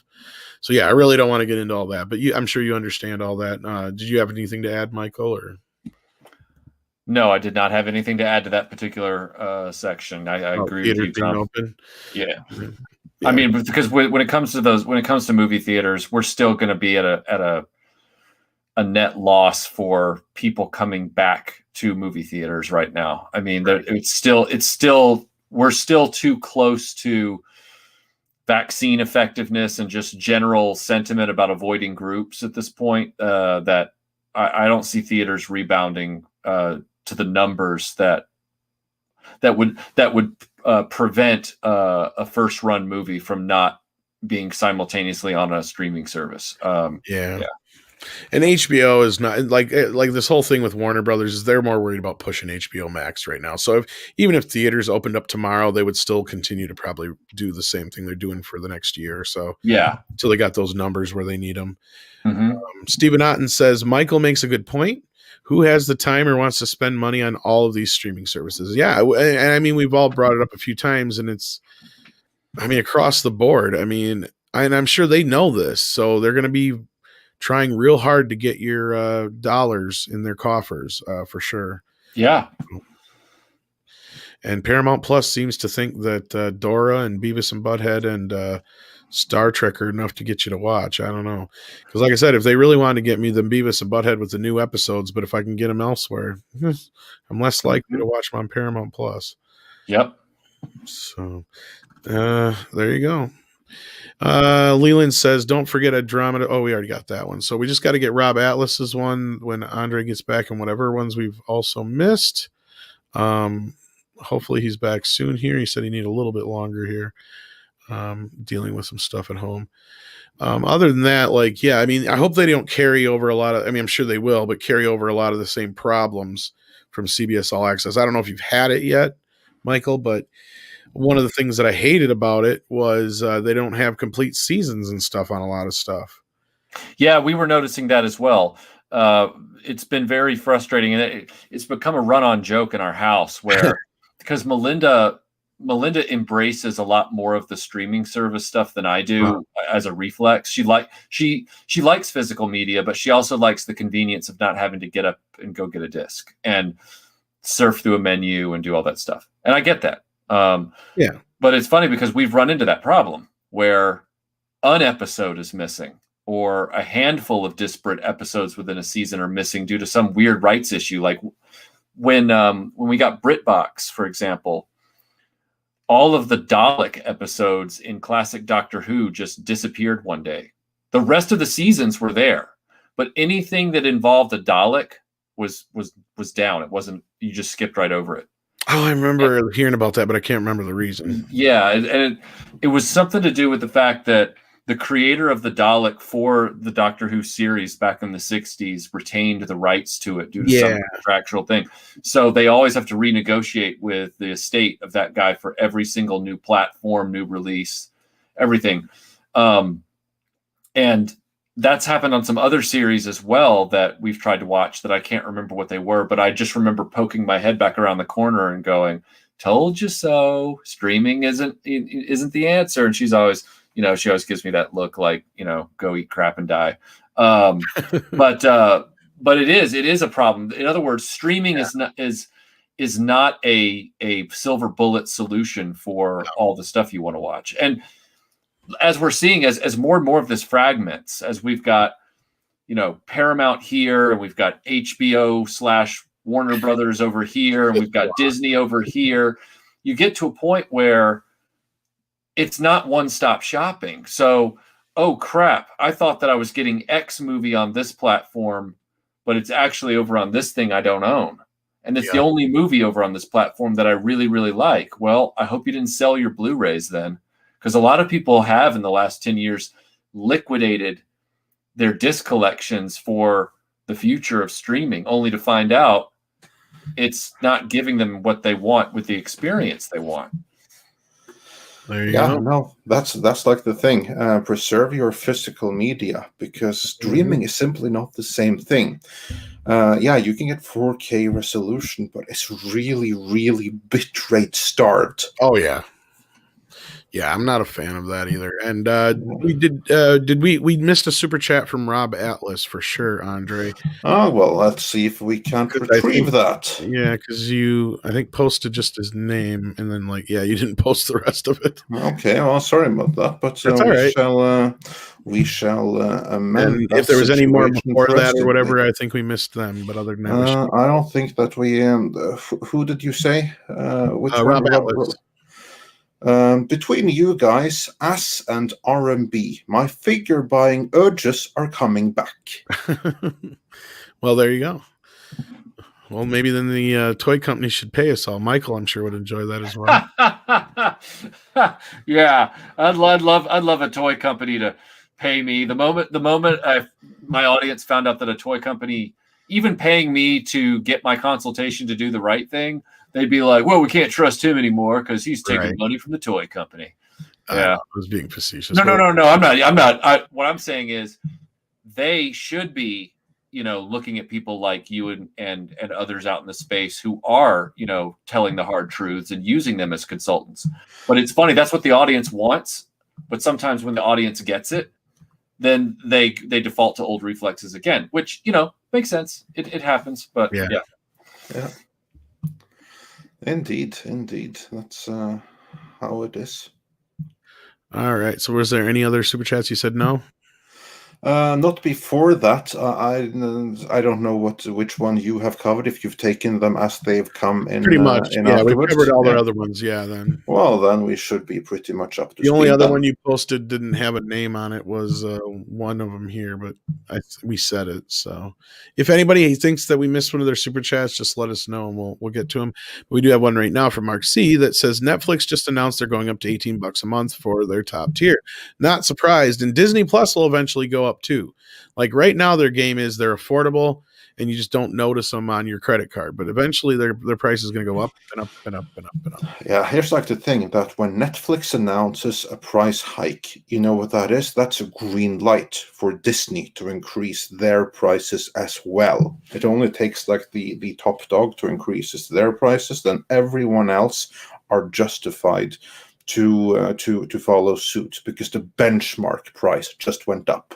Yeah. Well, and HBO Max's price just shows how ballsy they thought they were going to be coming out the gate. $14.99 and shit. Like, I don't know. Yeah, that was insane. And they're only going to go up. They're not going to go down. So no, all these prices are just going to keep going up. They're going to keep creeping up like anything else. They're not going to go down. So this whole a la carte idea, getting away from bundled cable, as much as that was frustrating, and as much that's the whole thing. Cable should have been working with consumers for the past 15 to 20 years to make a la carte more of a reality. Then they would have avoided all these streaming platforms running away from them. Yep, you're 100% correct, I believe, Michael, because that was the time they had that choice. They could have done that, and they went against that. And you're right. If they would have just done an a la carte deal with cable could still be a viable option. And anymore, nobody. I don't want to deal with that shit. No, cable has outlived its welcome epically with the consumer for refusing to do anything. All the cable companies do is raise your rates while taking more channels away from your bundle every year. Pretty much. You're right. Yeah. And then they always have some fight with somebody, so they're not carrying something. And my dad had. I mean, I had Dish was the last thing I had, but my dad still has, and he's still dealing with that stuff. And it's like, that's why I don't even deal with it anymore. It's like if I really want to watch something, I'll just figure out where it's at, and like we got a couple of the streaming services for the channel basically, and outside of that, I'll figure it out. Yeah. We got VPNs too, so yeah. With Surfshark, you can do so many things and get past so many restrictions. I mean, you can even watch Star Trek Discovery without supporting CBS All Access. I didn't even think of that. Yeah, no, you could. Now you tell me. I had to watch The Stand though, so I don't know. I didn't have to. That was one of the few things that you have not asked me to watch that I just decided I wanted to watch, and now I'm regretting. But anyway. Yeah, you can't blame me for that one. No, I can't blame you for that one. But I got Cobra Kai, so I can't. Yeah, exactly. Yeah. You can't thank me for that either, but hey, there it goes. But at least it exists, and that's the most. It's one of those things that keeps me from jumping out of a window. Yeah. And there's value in that. Exactly. Tubi streaming service is great and free. Well, there are some free alternatives out there.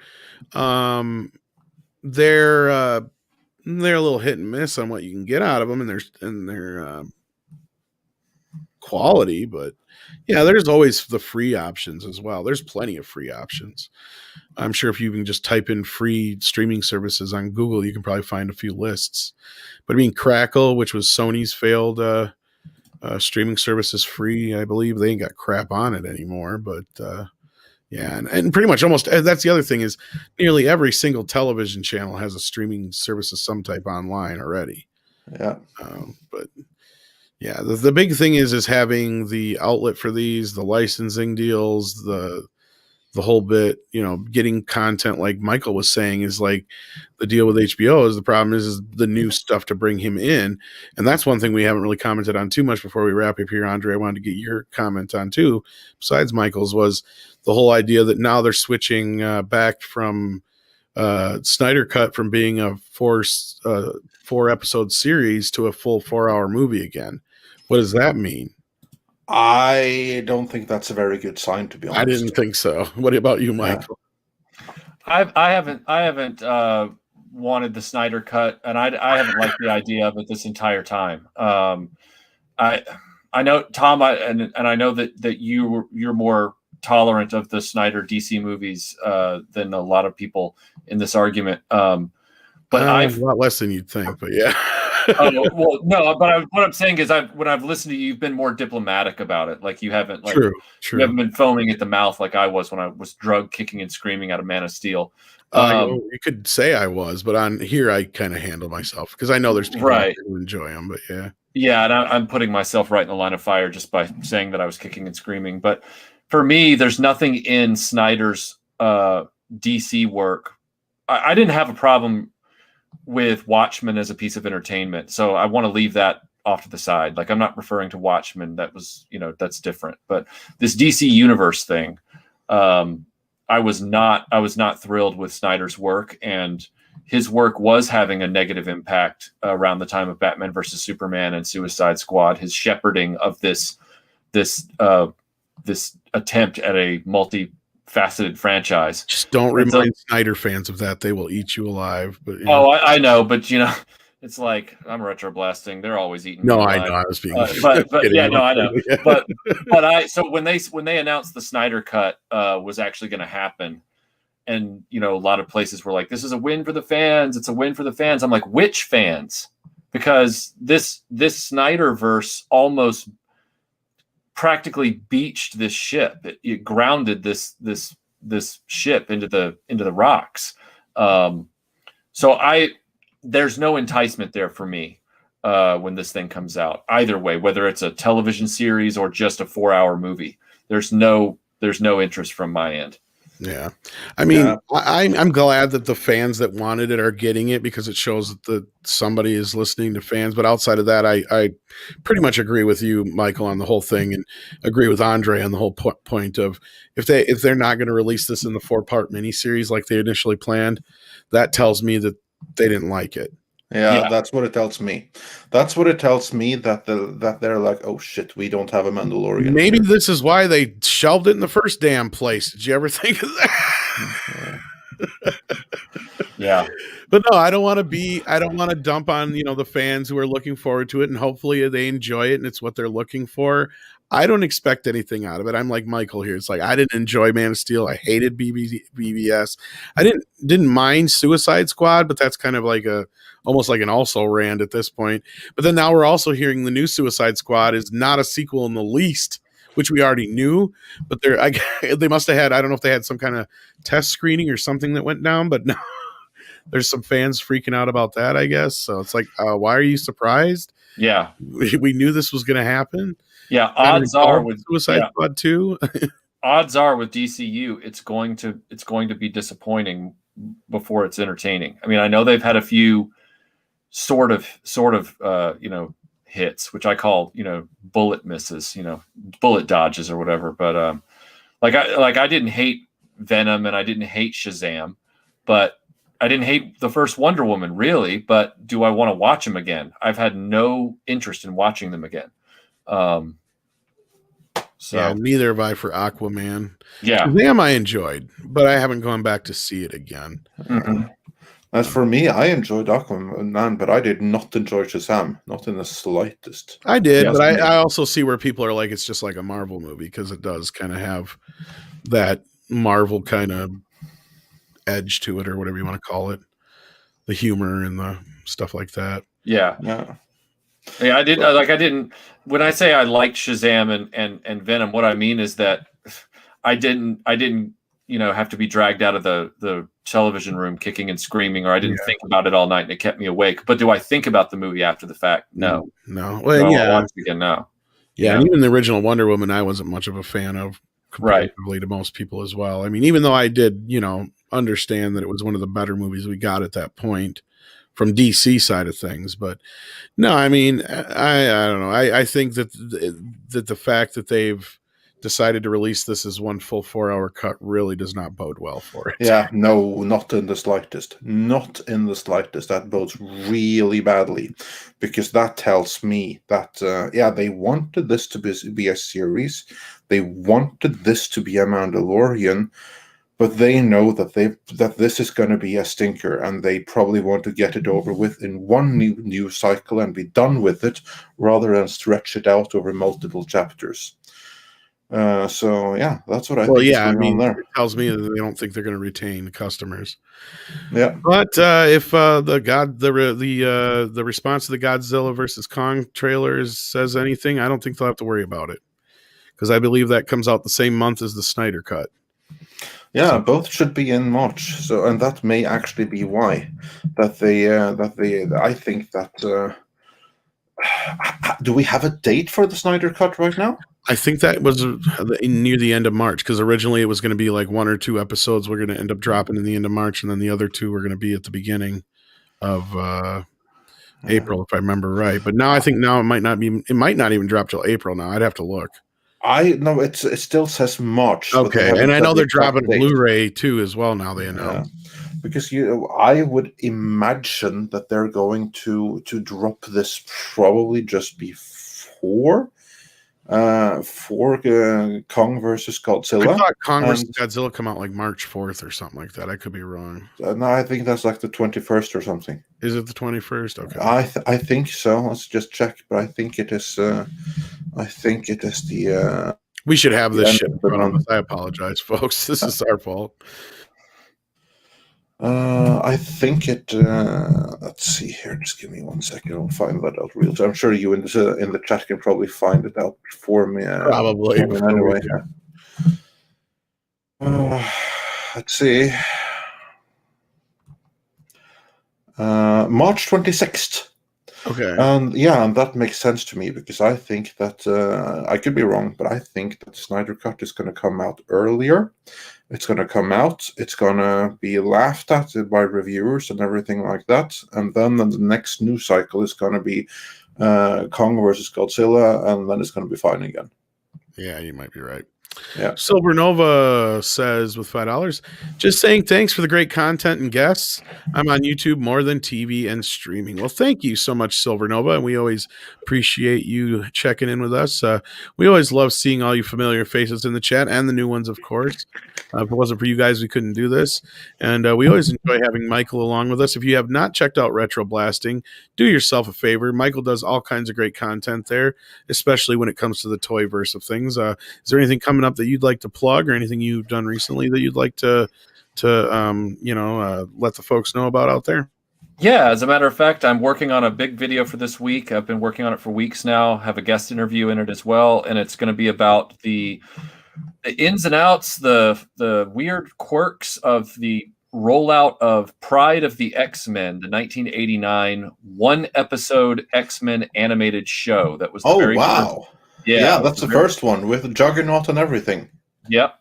And it's a very weird series of events that led to it, and then a very weird series of events leading off from it that just it shows this kind of like the brand was kind of in flux and in not chaos, but but nothing came together like it would in a modern marketing sense. It was all very weird and scattershot, and I can't even explain it right now. I'm still trying to script it so that it makes sense.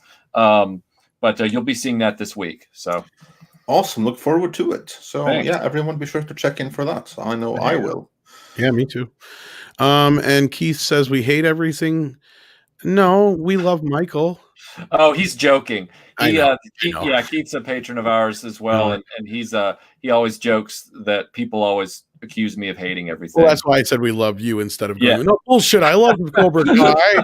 It's like, no, I was just playing along. Hillis Mallory says the Snyder Cut is polishing a turd. Yeah, probably. I hate saying it, but again, I like. When I first heard this news, I don't remember which podcast I was on, but that's what I said. It's like, it's almost like everybody forgot that this cut was the reason that they shit canned Snyder, and everybody's like, oh no, it was because of his art. And it's like, no, you guys seriously, come on, you're not that stupid, right? Like we all know what happened, right? Like some DC fans are in such denial about what went down then. It's like sometimes you got to shake them back to reality, be like, look, we get it. You want this movie.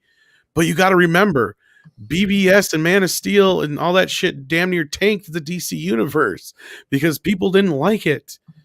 People walked out of BBS going, I couldn't see anything on the screen. Literally, like it was so dark and dreary and gray. And like, I was like, it's like, is this shot in color? I mean, like, that's what I kept asking myself. I didn't even notice the 3D wasn't working the first time I saw it. That's how muddy the picture is. Like they had to tell us on the way out, oh, by the way, the 3D wasn't working right. We're like, really? Oh, okay. Free tickets for tomorrow? Sure. Like, whatever. We went back to see it again to make sure it didn't suck. It still sucked. Wow. That's crazy, dude. Yeah. I was so disappointed by BVS. So I'm like, Man of Steel, I'm like, okay, I can deal with all the crap that's in it. But as long as you had the reason for the ending being the reason why Batman is not a fan of Superman, I get that. One of the easiest sets up in the world. So what do? They overcomplicate it on top of everything. I don't even need to get into it all. It's just like, oh my God, I walked out of that movie. It was just like, what the fuck did I just watch? And how the fuck did they cram all that into 2.5 hours and 40 minutes or whatever it was? I don't understand how the hell that movie got made. Oh, I can tell you again. Oh, I can too. They gave Zack Snyder way too much fucking money and freedom, and no, yeah, well, that too. But here's like the thing, and this is what I always like to emphasize: Zack Snyder, he did exactly as he was instructed to do, and he was very open and he was very forthcoming about what he wanted to do with the powers that be at Warner, and they approved of everything he wanted. Every single step of the way until the very end, right up until the release, when they completely butchered the movie in the final editing bay and put out the theatrical cut in Batman v Superman. And I maintain to this day that things would have been better if they had put out Zack Snyder's director's cut instead. They wouldn't have been much better. It still wouldn't have been the movie that audience would have wanted, but it would have been a movie that at the very least made sense on its own. And the audience didn't get that in theaters. And that's on the very same executives that approved of everything that he did every step on the way, and who insisted that he do Batman v Superman in the first place. Because Zack Snyder's intention was to do Man of Steel 2, but he was stopped by Warner. So it's on them. And what they did to him in taking the movie away from him, regardless of anything else, that was a crime. So just for that reason, I'm very happy to see it released. Because again, he was done dirty as shit. He was done dirty. So I'm very happy to see this released. I don't expect it to necessarily start everything and all that, but still, I'm very happy to see it released. And for those that don't like the Snyderverse, that's perfectly fine. You don't have to, there's no need to watch it or anything like that, but at least it's out there. Then Yeah, So no, then I we have totally like agree. the conclusion. Yeah. Well, Yeah. and I'll leave on a positive note with Snyder on this. I agree with Michael. I enjoyed Watchmen, actually, believe it or not, because Watchmen's one of my favorite graphic novels of all time. And I actually will say this controversial thing about the Watchmen. I actually think that Snyder's ending is better than the comic. I agree. Fight me. No, I agree. I won't fight anything. I'm not I talking to agree you, with you. mainly the people in the chat, because I know somebody's going to be like, "You're fucking crazy. The alien thing is the best part." It's like, really, is it?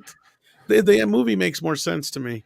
Yeah, I actually agree. The ending in the movie is better and more sensical, and it leaves Dr. Manhattan in a far better and more natural place, especially with how he agrees and he's willing to make that sacrifice because screw like, these no, people anyways beyond it. He's like, yeah, it makes total sense. Yeah. And then when he's like, no, do it, kill me, because like, he's not, Rorschach can't live. That's the best. Like, I love Rorschach. Like, yeah, he's my favorite. He's the best character. Yeah, he is. My only problem with that movie is that there was one scene from the comic, one Rorschach scene, where he interrogates people in a bar. It's not in any version of the movie, and that's one of the best Rorschach scenes, and it's not in any version. That's my one issue with the movie, because then he needed to be there. Do you know if it was filmed? It was never filmed. I'd say probably not if it's not in that super extended Ultimate. Yeah, it's not in the super extended version, which indicates to me it's not there. It doesn't exist, probably. Otherwise, it would have been there. Yeah. No, and that's when I got to upgrade on 4K. I wonder if it's worth it or not, because I think he filmed that on film, didn't he? I believe so. Yeah, so that should be a decent 4K. It should be, and you have even like the super duper extended version with the animated sequences and everything in 4K. Yeah, because I mean, I got the Ultimate box set from when it came out on Blu-ray that came with the hardcover edition of the novel, and it came with the motion comic Blu-rays, the extended cut, all that stuff, all in one big box set.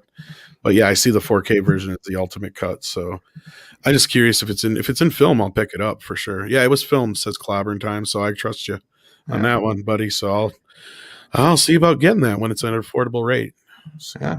Yeah.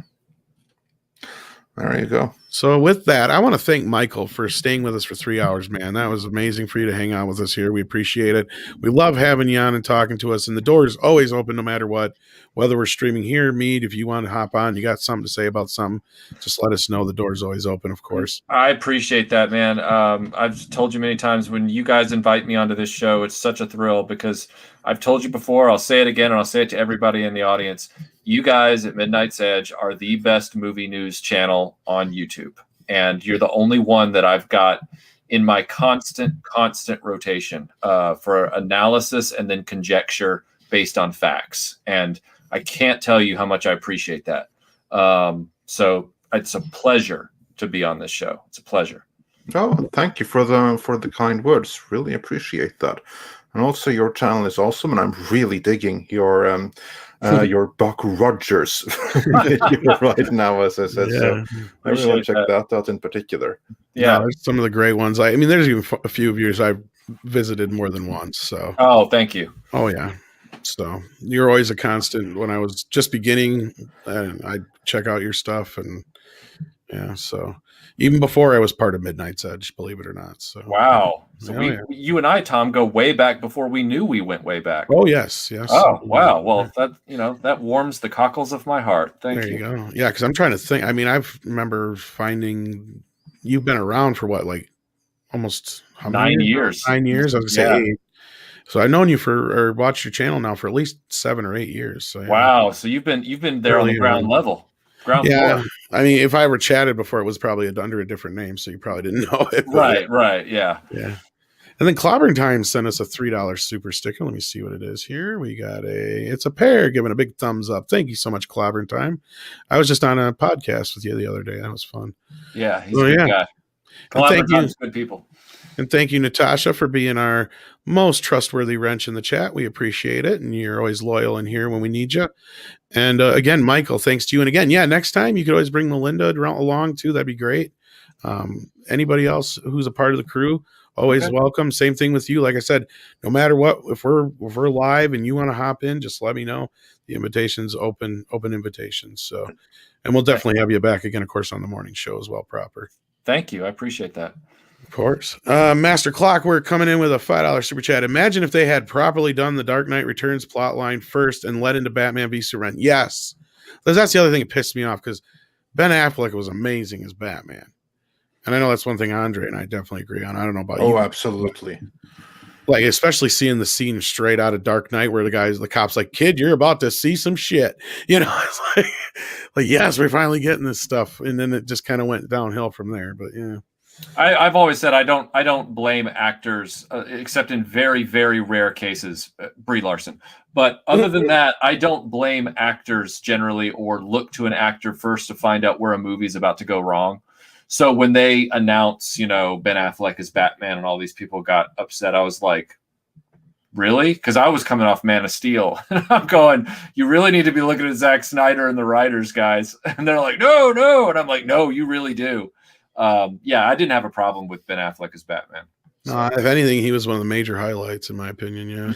Yeah, he was a fantastic Batman, if you ask me. His costume and the way they did the voice and everything was beyond fantastic. And he was the first one, let's be honest. I give Edward Sparkle Pants a lot of shit. But he's really, of all the people that have ever played Batman, he's the first one I can actually believe that could womp the ass that he's womping.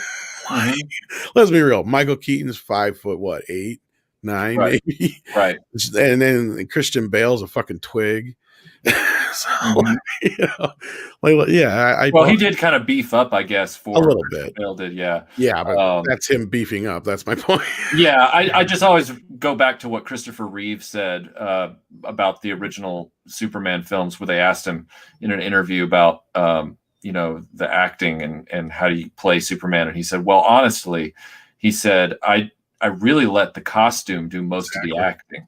Yeah. And so I think that probably goes even an extra mile with Batman when you're talking about casting. And I think Robert Pattinson, unfortunately, in his interviews has exploited that loophole in his statements. But like Michael Keaton, for example, he's not a formidable Sylvester Stallone in his prime or Henry Cavill looking dude. But he was in a suit that allowed the suit to carry him that extra mile. And as long as he restrained his performance in an authentic way, we could just kind of buy into the illusion. And then the other side of it, Tim Burton always said he cast him because he believed he was crazy. Right. You have to think a crazy man could only a crazy person could do this. And he's not wrong. No, but Keaton's great in the role. Don't get me wrong. And so is Christian Bale for that matter. But again, you have to suspend that disbelief of, like these little guys are being Batman. But Ben Affleck's a big beefy dude and you can buy it. Sure. And not only that, he looked, and that was the one thing that sold my one buddy on it, because he hated Ben Affleck. Like, he hated Ben Affleck with a passion at the time. Like, oh my God, they're taking my favorite character and they got one of the worst fucking actors in the world playing him. And then he saw the first trailer and he's like, oh my God, he looks and acts just like the Batman in the Batman animated series. He was like sold on the trailer. He was just like, yeah, see, I told you he's a good actor. Yeah. It is a shame that we won't see his Batman movie. I mean, it is. We might, but depends. Well, it's looking increasingly unlikely if the Snyder cut isn't a massive hit. Because here's like the thing: we could see a revival of the Snyderverse, but all of that is contingent upon the Snyder cut being a hit and drawing loads of new HBO Max, and with that. Being changed from a miniseries to a 4-hour movie, that's not looking great. Yeah, no, that's true. That's a good point, Andre. Yeah, but thank you, Master Clockwork, for that. And then Clobbering Time sends another one, says, great stream, great guests, sirs, and live long and prosper. And thank you so much. And I don't think we could have a better super chat than that to end the show on. And again, I want to thank Michael so very much for joining us. It's always a pleasure to get to hang out with you and talk to you about all kinds of things, entertainment and toys. As always, we appreciate your time. And you as well. Thanks for the invite. I'll always be here. Awesome. And so check out his channel. Andre, anything to say before we go? No, I just want to say make sure that you are back here again on Wednesday. And before that, we also have the Ladies of Toxic Femininity later tonight, don't we, Tom? We do. That's right. And I have one last thing to say about Paramount Plus. This sucks. Yeah, me. You really fuck.